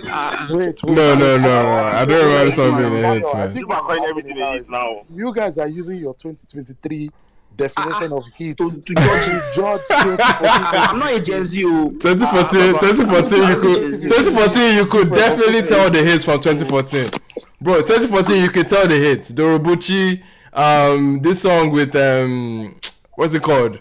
Davido. Like you can definitely 2014 you have a clear distinct idea of a hit. No, it's not as Crazy. I know maybe it wasn't there, but bro. It's like saying that Davido record is the hit. That Nikoko because we all knew the song. Yeah, bro, that's not a hit. That's not a hit too. The thing is that Emmanuel, I asked a question. I said, what's the difference between a smash hit and a hit? There's a hit, there's a smash hit. No. Okay. We don't go off topic. Okay, we're going off topic, right? No, but we talked about this at the beginning. Sorry. Let me go back. Sorry, guys. Can we all agree that Daddy O was a popular song? Daddy was a hit, man. I don't know about hits, Okay, see, maybe I can consider on Daddy Yo because he has played it recently in the set list. The question was very simple. No, I can see myself conceding, yes. Melema, let's give it to them because I'm the only one. People dragged my goat last week. Hello, Balaji. If you think it's a popular song, that's all I know. Balaji, do you still think Made in Lagos is not Afrobeat? Let me smash show. It's not smash. I'm just checking the pulse, bro. Because maybe we're sliding. People put records like Crazy as a hit. They're going to put a lot of records as. Yeah, that's my thing. It's just again. It allows for too much, man. And I think this is my point is what is the benefit of this, or what is the purpose of this quote unquote hits? I don't know. It just came up. You're just yeah. No, let's come back to the. My statement, sorry. Yeah. Allow Burna Boy come on stage now. Mr. Fact. Oh, Mr. Fax has been here now. I really can talk. So, Manuel, what I was trying to say is that Yeah. at that time of transition, everybody could understand it is not only Davido that faced that particular stuff. Most of the artists have, in the moment of transition, it happens that before people try to adapt to what you bring to the table, Yeah. it's you have to find the balance. The only person that would say, okay, when he was transition, it was in that moment he did it so well was Adekunle Gold. It was so well, Where do you put Burna Boy in that? Burna Boy did not change. Wait, It you was mean? just Oh, do you mean soundscape or like? yeah, soundscape. Oh, okay. I thought you were meaning like international acceptance type thing. No, soundscape. Transition. Yeah, Burna has always been versatile, bro. For the most part, yeah. He did not. Burna just doing what he does. Yeah. He just so I was just like. He was doing Afrofusion. Yeah, looking at that time, you could understand why Davido said it was because it took a long time because we expected the project from him after OBO. You know, pick some people like after 2 years. Yeah. Oh, he had 7 years or so between OBO and A Good Time. How did But we also have to consider that at the time, bro, he did. That shows you how much of a superstar he was. No, but at singles, man. Singles features. That's it. What an industry that was. I swear, bro. At the time, it was just single. Yep. Like projects weren't heavy like Yep, that. they were not. It was just as long as you have a couple of people were dropping. Bro, no, you didn't need a project, bro, to survive. Exactly, you didn't need it. Hey, Techno was at the peak. Was a peak superstar at that moment. For how long without an album drop? Up until what was it? COVID. He not dropped his album. Is it not like 2 years ago that he just dropped his first project? Of all time in yeah, but no. The point is in that era, in that run of years, like it wasn't a album like. It wasn't a necessity. Yeah, it wasn't a necessity. Like it wasn't an album heavy market per se. Like this was still blogging era where you just like you just have a song people are downloading. You're getting booked for shows. Your videos are everywhere on TV. That was that kind of space, man. That was it. Yeah, but people were still dropping Sha, but Davido, shout out to him, Sha. I like the fact that he could like take up that stuff and down the line that we have timeless and it's a good run for him. Shout out to him. Yeah, Davido's career is very interesting to observe. But yeah. Because he has definitely he's broken a lot of the norms in some way, but especially like having a fairly decent career without many projects around him. But anyway, yes. I don't know if Mr. Okay, no, Ready Made, the Bolaji. Yeah. Yes, sir. We can hear you. Okay, from this discussion, I just feel maybe I'll be taking I feel that the standard of Afrobeats, they raised the standard of Afrobeat because if they take people back to the era of Son of Mercy, without Davido saying this stuff, I don't think many of you have this opinion. Without Davido saying this? Yes. Bro, we've always had this opinion. I will raise my hand and say I said it before you even said it, bro. I said it since now. It was over since. No, but the rhetoric was there before he said it, bro. Trust me.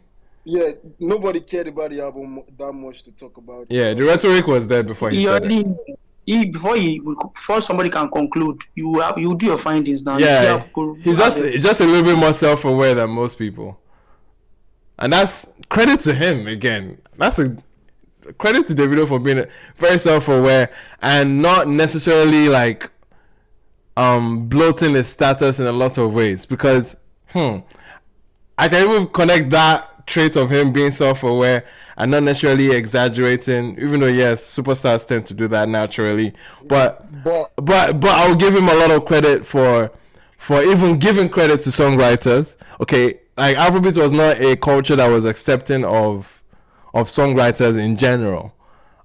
Say what you want to say. Yes, he needs assistance, but he was self-aware enough to understand that he needs assistance. Even today, he's not accepting. Wait, but Emmanuel, yeah. But we would also say like you can say it is self-awareness. Yes. But it was also a standpoint of he did not just know when to keep quiet. because like at the stage that he was being a superstar, it was not expected of him to come and be saying things like that about his record. And it's not. I'm not saying it is bad. It's just always been his personality to say things the way that they come to his mind, right? So Right. from the onset, he has always just said how he feels. Because truth be told, like with the other guys, he's always been the one that we feel has been the realest in Yeah. terms of what he shows. He shows his life the way he is exactly the way he is, Mm-hmm. and that's why I think like amongst all of them, he's still like the one that has the most followers on Instagram Yep. because Yep. he's the one that shows the He's the real most lifestyle. likable. He's the most. Exactly, Yeah. he's the most likable. He's the front-facing one that everybody just gravitates Yeah. towards, and that's why he Mr. was Fax very. is dying inside right now. Just so you know, he's like And collapsing. then on the songwriter side, I think also that because people used to drag him with it, Yeah. he owned it and was like, yes, I used it, and so Yeah. yes, Yeah. at a Yeah. time where people were hiding the because at some At some point, in he time, was hiding it too. Yes. he was also hiding it, Yeah. exactly. Yeah. And then he just got to the point. Was like, Yeah. There's no. well, so what? Yeah. I use it. So what? This is Don't landscape I of give you pop guys music. bangers? Yeah. Yeah. Exactly. And then because it was him and he had the likable personality, people became a bit receptive to it. It could fly more. Exactly. I see your point. I see your point. It's like even till now, if like a we says I use songwriters, everybody still be like, they'll still drag him for it. To be fair, Davido softened the landing for that, for every other pop star to But be I'm able still to say saying, it. like till now, Yeah. if a risk comes out and it becomes obvious that we know he uses, Yeah. but if it becomes so glaring that a Wiz is using writers, I mean, for example, Burna Boy denied Peruzzi writing for him. Yep. Up until recently, right? Yep. So the fact that they still hide These are it facts, I to like that exist one. and not own that. Bro, if Burna is giving credit to songwriters, I go bent. Burna Boy Even using Nobody writes for Burna. I know nobody writes for him. I know nobody writes for him. But that in itself is the point. The fact that nobody will ever write for him. You understand? Like the fact that you're a pop star. The person writes for him, they'll not allow the person to say it. Yeah, maybe that one did too. But the fact that as Burna Boy lives, bro, he's not sharing anything. Burna Boy share grace. No, he's not. That man wants all the credit, man. Balaji, are you 30 BG? Balaji, are you 30 BG? No. I don't think Balaji is 30 BG. No, it's not a standpoint of No, I think if anything, No, you don't have to be a star. No, if anything, Bolaji is FC. If I'll anything, that's what I'm saying. 30 BG. You don't have to be a star to be 30. Iman, can I conclude? No, sorry, ready. Fax, Mr. Fax has been patient. To be fair, I want to hear a little bit of Mr. Fax. I'm sure you've been convulsing a little bit, but like. Oh, Emmanuel is a bad guy. Very, very bad guy. What do you have for me, bro? I've been laughing. Nothing I would say here. A lot of people will be like, okay, I'm a Burna Boy. Whatever you want to call it, stanship, brother, best friend, whatever. Call me. No, me brother, I don't die, bro. I will speak about Davido today. Okay. So he said a lot of things. Oh God, I've seen your tweets actually. Me and Davido he vindicated me, and I don't see myself as a hater. I see myself as a very realist, like the tough brother love that I have for him. And I believe maybe he got something he's coming back with. You know, this is the first time he admit, because when that son of Messi whatnot till this day, I told them this is another problem. I give people the reasons why I feel Davido, I think he is more of a content creator kind of thing on Instagram. Let me Hey Joe. Hold on. Oh my God, Mike. there's no one like Mr. Fax, Mike. man. Sorry, go ahead. Let me just finish, right? In my opinion, he will be good. He will have a great career being a global philanthropist representing Nigeria worldwide. And the reason too why everybody likes is he's a likable guy, he's a giver, he's a good philanthropist. But music, we need to be honest with people we love, right? And I cannot see why people are beginning to be like, "Oh wow, Son of Mercy." Yes, it's not a good EP. And if I call out Timeless, I know a lot of people will want to hit me for it, right? But the facts again and data are there. Like, you've released an album for years and there is not even a global certification on any album. It's questionable. I understand What give the? money to people, they stream everything. I love that. Mr. Facts. Let's come back to But Son of Messi. musically, on this Son of Messi, Mhm. this is the first time me and Davido has finally agreed on a thing. And I'm so happy he said that by him.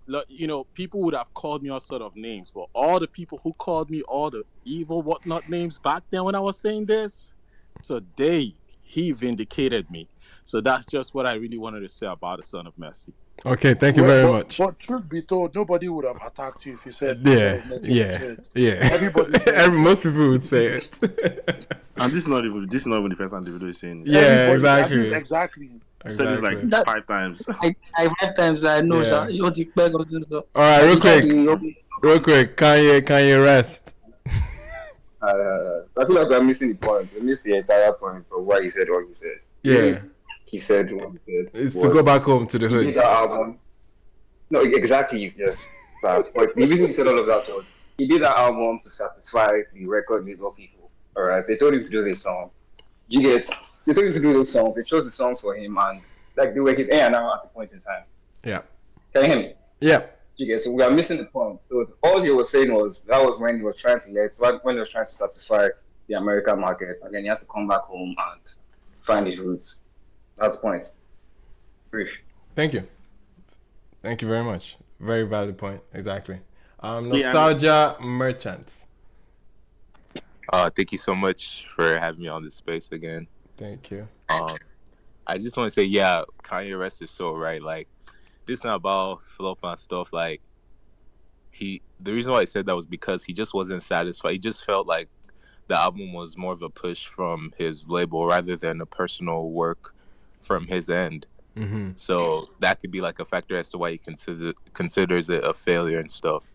Right. Then again, like it's an album that like at least his cult like references a lot. They go back to listen to. So it's not anything too crazy if he says that he doesn't really like it. He feels like it's not a representation of him, which is fair on his end. Mm-hmm. Then again, now I like to talk about the thing about hits. Yeah. My generation, I'll concede, we've definitely like watered down the value of hits, but like Dadio definitely like back then, like in secondary school, like I definitely heard Dadio. So like I can tell you like out of that window, like Dadio definitely stood out for me personally. Okay. And stood out as a hit, basically. Yeah, like definitely. So, but as regarding, I forgot what Crazy, the other song. Yeah, that I don't know about Shay. Yeah, I don't know about Shay. That song is definitely one that I remember. Like, I think that was definitely like a moment. Fair enough. No, I can consider Dario in hindsight because again, it's a record that he still refers back to in recent times on his set list and whatnot. I think that for me would be a better determinant to the songs that he has felt the pulse of people gravitate towards. Essentially why he's bringing it back to a set list. So I can consider Dario. Just that the other one that people were shouting like crazy, like I don't know about that one, man. Yeah, but you know that they can be hits for the moment. Like that hit is just for that moment. Like after that time, bro, really remember. Yeah, bro, that was how that song was. That's the whole. Anyway, Sha, let's not drag it. We're getting towards time, and I'd love to end today's space a little bit earlier than usual. Okay. We've been dragging for 5 years back to back. I say 5 years, 5 hours back to back. Let's reduce it. I think like the other thing. I'll just really say something, right? It's crazy how like back then, Davido. I mean, the Song of Mercy sounds like a label album, and we can look how Tyler's album is basically a It's label basically a album. label album, Yeah, but And you can yeah, see I how agree. even the yeah, labels have like adjusted, yeah, right? yeah, Like because Tyler's album is type music. They yes. definitely if they went on type music. They knew exactly what they were doing, and I think that was very much. Although I don't have a lot of context of Tyra pre like her Afrobeats Tyla, era. yeah. So I don't know if this is also. She seems like she doesn't really have a lot. Like, is she very young? How young is she? She's very young, like 22. I think she's like 19. Wait, 19. She's I think 22. she's not 19. I actually- Like, 22. She's 22. 22. bro. It's not dangerous. Hello, she's 22. She's 22, yeah. So okay, so maybe because I don't know if she has anything specific that she wants. It seems like she's just like you know what. She's a singer. pop star, bro. She Sorry? can't. I'm just saying she's the pop star that can blend Yeah, anywhere. she's just like I'm a good vocalist and I Yeah. make music. So anything you put tell me to do, I will do. Yeah. Like Exactly. like so I think this is a very much a label album, and it's crazy how the label albums. I mean, they seem like they're getting it right. She's with but I think one major help what helps the labels now is the producer. I think they've also gauged that the producers are the most important part of this journey. Like, and then again, like I said, there's something about this Tyler's music. It can be pop and it can be Afrobeat. Like, it can be American pop and it can be Afrobeat. It's very maybe because the lingo is very English. Heavy. It's very So American facing. It gets into America, and then the beats are our drum patterns, right? So it's a little bit Afrobeat. Then she now has my piano inside, so it's just a nice fusion of three major markets for her. Yep. That just works perfectly. So, but this is clearly a label album, man. Yeah. Looking back at what label albums used to be for African artists to see what it is now. Yeah, exactly. Everybody's I wanted to say something about the album thing, like. Yeah. Low-key, like we mentioned like how like Nigerian artists could survive like during like the 2010s without like a major drop, and part of the reason why there's like more pressure on them is actually because like low-key, unpopular opinion, is because of you, Emmanuel. Like, sir, like I'm sorry, but like the way you like the album culture, no, like it's a very good thing. Like I'm saying like you're very like what you're doing with the album space in Nigeria, like. Since the turn of the 2020s, like low-key, like I like to give you your flowers, sir. Like appreciate that. Like as someone who's trying to get into like the music landscape, like I would definitely say like you really like are doing like a massive thing. Like I usually look at you like Anthony Fantano like type, but like those are the people I was looking at, you know? like, yeah, for sure. Like, appreciate it. It's definitely that pressure. In my head, on the beat now. See, you people. Definitely, like appreciate my it, man. opinion, like part of that pressure is because of we're beginning to foster more of that album culture again. Like I don't know if it was there before, but like I tell you, like during 2010s, it definitely wasn't as strong. No, it definitely was one of my biggest motivations to even start doing it in the first place. It was thank you so much. Appreciate that, bro. Can I add to that? Jesus. Can I add to that quickly? Okay. Emmanuel, let me add to that because what he said is actually true, because me myself, I discovered you in 2020 on YouTube, and I was happy because I normally watch hip hop reviews. There was none for any Afrobeat. Yep, that was Even till now, I think you are one of the few that do it like in a professional. Even Fantano African doesn't do way. Afrobeats. Yeah. Yeah, like it's really I like what that guy just said, because I've not really thought about it like that. But as he said it, I remember you were actually the first Afrobeat reviewer that I paid attention. It was like I was seeing Fantano, as he said, because I watch those guys too. Like I was seeing Fantano in African body. Wow. No, bro. I used to call myself Yoruba Fantano, man. Like I've talked to him, like he has literally been the reason why I started recording videos. Sounds, the bars, the culture. So it made sense. Like if somebody that's not African listen to your review, like the person can have a picture of what it is. Like you represent what Afrobeats, like you talk about what the music actually is. Appreciate it though. Introduce the music to other people. Appreciate it. I'm taking it in. I'm taking it in, man. This guy's for sure. Thank you. And this has been since 2020 from me, so take your flowers, bro. Thanks, bro. Appreciate it. Emmanuel, I also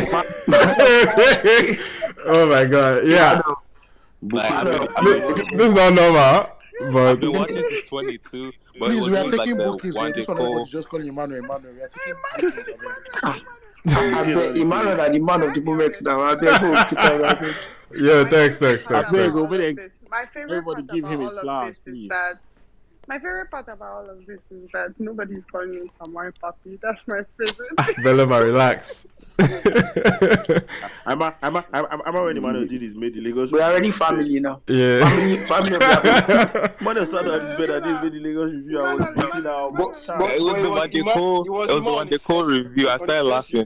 Oh yeah, the one they, yeah, man. But I think I found out about Emmanuel from it was actually Instagram live with you and Swego. You guys did one. Yeah. That's crazy. That was lockdown. That was lockdown. Yeah.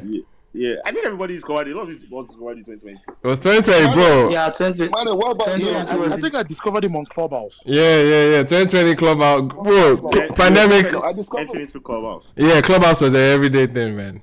Like during that lockdown. We talk and stuff. Yeah. Emmanuel, I discovered Emmanuel on YouTube when you did the Burna Boy Grammy review. It has to be Burna Boy. that one. But special shout out to Emmanuel. Appreciate it, guys. I wanted to make a quick comment. Yeah. Didn't Tyler, President record label buy out of a previous record deal? I think they paid like close to $2 million to buy out of the previous deal. Did anyone know about that report? I heard reports of. That's wild. Who, Tyler? Yeah. Yes, they bought her out. They bought her out from a previous deal. That's interesting. She's still with Sony though, right? Because I remember I always saw her with Sony. But they bought her out. Maybe it's like a local label. Yeah. No, now I'm looking at it. It's saying Fax Records under exclusive license for Epic Records, a division of Sony. Yeah. So under Epic, but exclusive license to Epic. But I don't know who she was. She was probably Universal before, maybe. Yeah, but I heard those reports. I just want to confirm. You know how people be posting. Yeah. I'm not sure actually. I might have to look into that because I had no idea about someone buying her out of a deal. That's crazy, actually. That would say a lot. I don't have a lot of context of Tyler before. Yeah. Honestly. Yeah. Also, in fact, the first time I found out about Tyler was that a picture with Ira. Really? Wow. That's crazy. I think so. My first Tyler. It was Clubhouse when I discovered that. Yeah, it was in Clubhouse. It was 2021. Yeah. 2021. She had this one song with this guy called Cool Drink. And that was the song that like set up everything, and from there she started. It was called Getting Late. Yep. Yeah, and it wasn't 2021. It was 2019 was Getting yeah, Late. because the song, oh wow. Yeah, the song dropped in 2019, but I definitely knew about it in 2020. Yeah, same. Yeah, it was 2020 that I saw the song, and I was like, "Who is this girl?" And she And I remember back then we used to have some South Africans show up to Clubhouse too. She was actually causing some internal discourse. Problems. Yeah. Not problems, but say they were like, cause obviously she's quote unquote colored. Yeah, so there was a lot of animosity around how she was being positioned. People have been from the jump. She was already getting industry plant vibes from a lot of people. Yeah. So yeah, it was interesting. Like if you guys ever are curious, go look up the music video for Getting Late. Yeah. I think that's like, it's such a beautiful video. I think like it shows her like in the original element of the kind of music she wants to do and the kind of music she's been doing. Yep. And I think like everything after that was beautiful. Like I think the song that she did after that was, she did one of the soundtrack songs for the movie, yeah, for the South African Blood and Water show. So like I think ultimately she's a pop artist. Yep. Her starting to do stuff with Ira and Thames and all of these other things, it's just like part of the game. Like, yep. She's doing what a pop artist does. Just ride as much waves as you can and see where it gets you. Anyway, appreciate everyone, guys. This was another fun space yet again. I just love it that you guys are even in the YouTube chat, people are sending flowers. I appreciate you guys. Everyone giving number one fan for YouTube. Yeah, man, appreciate it, guys. Shout out to YouTube, appreciate. Thank you for the support. Yeah, man, everybody on YouTube. Emmanuel. Nah. Square. Hello, man. All right, guys, for sure. This was good. Hope you guys enjoy the rest of your week, man. We've ended it short and early this week. That's fun, concise. I don't know what's we're anticipating for next week, but we'll be here. Beyonce, we'll be here. We'll talk about it. Naye is already like cocked and loaded, ready to go. Anyway, man, appreciate you guys. Hope you guys enjoy your week, man. Yeah. We didn't talk about the Kendrick verse. I mean, give hip hop 2 minutes. Afrobeat. I mean, no, trust me, I'm excited about. Forgive her 2 minutes. I know, I'm excited about. I haven't even had a chance to talk too much about it, but yeah, we can give 2 minutes to it. Which side are you on? I guess on this particular side, on this discourse of Kendrick coming out. Man, that verse, people. That shit is made, man. It's not bad. It's not trash. It's just me. No way. Stop this. No way. I didn't expect that coming up, man. That's crazy.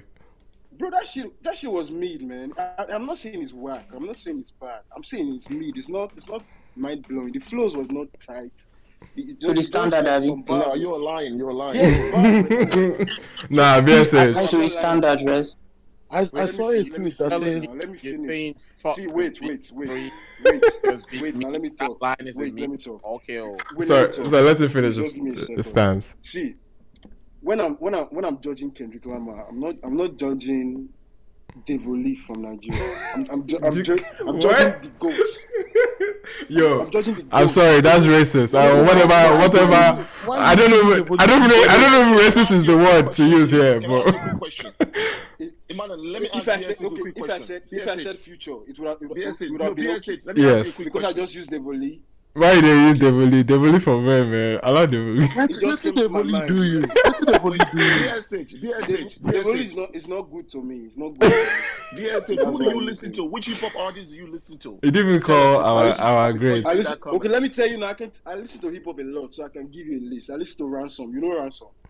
Yes, I listen to Ransom. I listen to Conway. Interesting. I listen to Benny the Butcher. Okay. I listen to J. Cole. Okay. I listen to Kendrick sometimes. I listen to Drake, of course. So you're a J. Cole guy then? Come on, man. Come on. So you're a J. Cole guy, right? In this, I guess, I listen top. to I listen to the only thing I want to see is I J. listen to Cole a lot versus of Kendrick. Yeah. That's all I want to see. Yeah, same. But even though I'm excited about Drake responding too. Yeah. See, let me finish my point. You see that Kendrick verse, judging it from the best rappers and who he's going against. He's going against Drake and J. Cole. And Drake and J. Cole, from what I've heard in the past few months, have been top. They've been good. Yes. Top tier lyrics and shit. Mm-hmm. But what Kendrick dropped, what made it hard was one, it was going against the two. That was one. That was what made the verse went viral and fire.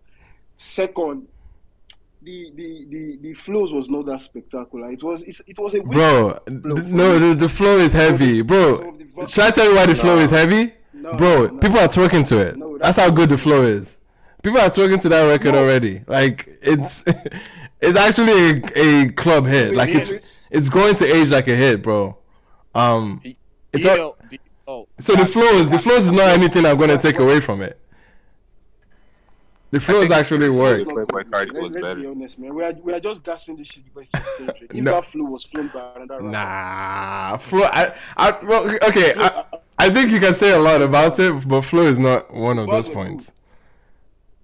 I think it's a great verse. I think it's a flow-wise, content-wise. There's so many jabs. It was a full circle thing about for the dogs. It was basically taking a huge dagger for the dogs. For all the dogs, rather. You are going back to the bars. Which was sharp. That was the best moment on the record, with the bars on the content. Yeah. But every other thing, the ad-libs, the backup, the flow, the way he rapped, that shit was not... It was not the way people are making it seem like. That's what my point is. But hip hop is about bars, though. I know, but I think the best part of the song was the Easy E reference. The Easy E reference to E40, bro. Like there's so many. Like there's like the way he said click. Two boys are clicking up. They're basically joining because E40 used to be in a group called the Click as well, and E40 was like the Beyonce of that group. She was basically saying they were doing all of that without E40, without him being the main dog. Like it wasn't legit. It wasn't Be Legit. Be Legit was another rapper on that clique too. So it's like, bro, it was layers of brilliant. Okay, when it comes to maybe I'm biased. To be honest, maybe I'm biased because I wasn't feeling the flow. Yeah. The bars were hitting, but the bars were daggers, bro. I think this was a very perfect. It creates tension because Metro also isn't like cool with Drake. With Drake too, yeah, for sure. No, listen, I'm excited about this entire situation. Like, sorry. Just let me ask you something quickly. Okay. Before I go, like, have you heard the two recent? My delete later from Cole. Yes, they were good. Yes. You see, you are saying that was good. Yeah, it was good. Amazing. These were amazing. These were not good. I'm saying. Yeah, bro. Even someone on YouTube is pointing out the Pet Cemetery line too. Like, bro. Okay, did this Kendrick verse meet any of those verses from those two snippets that you heard? I think the replay value on this verse is better. That one is like replay. I'm not saying replay. No. I asked you a straight question. Okay. Replay value. About which verse sounds better? Yeah, that's exactly yes. That, and I'm telling you why I'm going back to this one more than I'm going back to a J. Cole freestyle.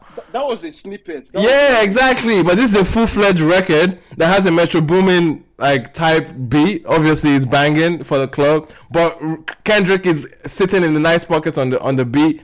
And he's also flaming these niggas. He's flaming them with bars. Papi, are you a Kendrick guy?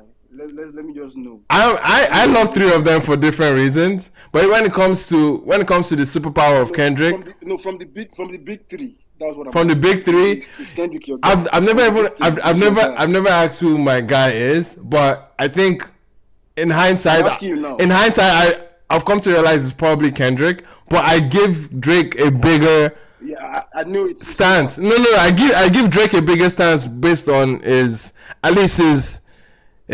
guess the greatness conversation. I think he tends to stand out more because he's beyond just hip hop in this point here. But like Drake is a staple. Kendrick is greater than Drake to me, but just this verse. You mean rap wise? No, I'm thinking overall. Overall, nah. Rap exactly. In terms of technique and skill, I'll give Kendrick every time of the day. Every time. I'm getting. But not to shit on Drake, but Drake has his instances of brilliance as well as a rapper. Again, we're doing that thing where we would look down on the happy music artists. I think Drake falls victim of that. You know the Kizz Daniel conversation we were having earlier. Drake definitely falls victim of that sentiment sometimes. But I still think Kendrick and Cole are over him on that for a good reason, but you know. Yeah, exactly. That's what I'm saying. Kendrick and Cole definitely, I would say, are better. At least I get more out of them from rap moments. I get better rap moments from them. On the live versus, who comes live? Kendrick, Cole, Drake. Bro, nobody's touching a Drake versus. In the context of a versus, bro, come on. That's unfair to anybody. Like, Drake is clear when it comes to like a standard verse. Yeah. Wait. No, freestyle battle. You're talking like a rap battle. Like a rap battle is different. No. From a versus. Hits versus. Yeah, exactly. Of course, it's Drake. That's not a question. Bro. No one's gonna argue Drake that. has more bangers. Yeah. When it comes to freestyle battle, Kendrick, Cole, and Drake. That's how. And do you know what the funny thing is? Kendrick has not necessarily been full blown in a rap beef. Full blown rap beef. He has had a very subtle back and forth, subliminal back and forth with Drake for clear to a decade. After Poetic Justice, Kintakunte. After Control. Yeah, it was after Control. Yes, you're right. Control really set it off. Drake obviously became a target on his back. Now you started hearing subliminals on that Kunta Kinte record where he was saying rappers sharing bars essentially. King Kuta. Yes, I was saying Kunta Kinte, but yeah, King Kuta record. And Drake obviously has his many pockets too that he has definitely sent some subliminals to Kendrick, but it's never been like vivid. And I think what this particular opportunity does now, and shout out to Kendrick for taking the bold move, we're gonna have a very, very almost close to a Pusha T moment. and I want to see that happen. I think Pusha T and Meek Mill have been the two battles that have really tested Drake, and Kendrick has not been tested as much as Drake has. And to be very honest, Meek Mill, we already knew what that happened. But Pusha T, obviously, another case, Pusha T just had a lot more tea and gossip, that he was able to be a very good rapper enough to use that gossip and weaponize this very well in his rap cut and really, really slice Drake out of the conversation. So I think in this particular beef now, I am gassed, not just for Drake and Kendrick to finally actually face each other face to face, because they've been going back and forth. But I'm also excited about J. Cole, because J. Cole has never even touched. Even people have tried to create beef, but he will just son them in a very wholesome and I am your daddy, but let's not go there type of thing. He has had that with Lil Pump. He has had that with like Diggy Simmons back in the day. So he has never been tested at all in the grand scheme of things. I am curious how ruthless he can get. That's my excitement here. What J. Cole is about to do to Kendrick Lamar is what you guys will not expect. We'll see, man. We'll see. J. Cole will floor Kendrick. We'll see. I don't know, but we'll see. J. Cole's not doing no diss. J. Cole's not for that. He doesn't. I don't know if he's going to go full on, but he was definitely addressed. He's going to reply. He's definitely going to reply. He was definitely addressed. He won't. He's going to reply. Say it's his brother. He will say it's his brother, maybe. J. Cole is so wholesome, man. Damn, bro. J. Cole said that he came out as Muhammad Ali on the track. Yeah, no, but J. Cole was talking his shit too. He has been saying he's number one too, as he should. J. Cole and Drake has already given a slight jab to Kendrick. Kendrick only just come out straight to hit the nail on the head. Boom. Yeah. Say, fuck the big tree, it's just big me. It's just big J. Cole me. said something about the big tree and called himself Muhammad Ali, the greatest. So forget all that. Like J. Cole will come back. They've been baiting Kendrick to bite, and now he don't price finally. So they wait for a reply. No, I'm excited though. I'm excited about it. The culture is always gonna side with Kendrick. That's just what it is. It doesn't make commercial music. The culture is always gonna side. No. You're right. I think most rap purists would definitely lean towards Kendrick every time of the day. Every time of the day. Most rap purists, and I say that it's like most rap purists are Kendrick people. He's less of the singer type. Drake is. Yeah, go ahead. Drake is coming outside. Drake is coming outside again. But this speech that he did on his last show, I wasn't having it. He has a feature. I wasn't having it. He has a song. He has a song that is featured on that's coming out on Friday. So anyway, we'll see. This is not Meek Mill, BSH. This is not Meek Mill. This is Kendrick. Drake. I don't think Drake will even reply. Trust me. This is Drake. No, I think he can. I think he can. But if anything, it's not going to hold up well for him if he doesn't. If he doesn't reply, it doesn't hold up for him. He lose more. See, Drake is definitely going. Wait, yeah. Iman, do you know the song? Do you know this Drake song, "Privileged Rappers"? Yes. I remember it. Who do you think he was talking to on that song? I think it was a Kendrick diss. Yeah. So subliminals, bro. It's mostly been subliminals. Drake is definitely going to respond. Bro, they have a decade of subliminals. I think if he doesn't face it on now, the person that you've been subbing for so long, now that they've called you out verbatim, and like it's very clear as night and day, it would be crazy if he doesn't respond. It wouldn't hold up well for him. Waiting Kendrick to say something. It wouldn't hold up for him. Yeah, it wouldn't hold up well for Drake if he backs out. The rap purists will have a field day, man. They will definitely laugh it out. Because, again, I will never take away Drake's greatness when it comes to his presence on the scene. But my issue, do you know what my issue is? Yeah. Is the fact that people try to want to rule out Drake. Like, that one day. Drake go bars. That one day, man. Anyway, man, guys, this was fun. Okay, having a rap moment. Shout out to BSH for bringing it up. I didn't even anticipate us talking about it, but it was fun. Again, guys, shout out to Trilo. Trilo is up here, man. Appreciate you. Everybody that's in the cut, man. Appreciate you guys for listening so far into the night with us, or the morning. Hope to catch you guys next week. Okay, normal. Also subscribe to the Spotify or Apple Music podcast as well. We're dropping doses and snippets of the space on there if you guys want to re-listen or revisit topics that you missed. Appreciate you guys, and catch you guys next week, man. We out. Bye, y'all. Bye bye. Thanks, guys. Bye YouTube. Love you guys. Appreciate you guys. We out.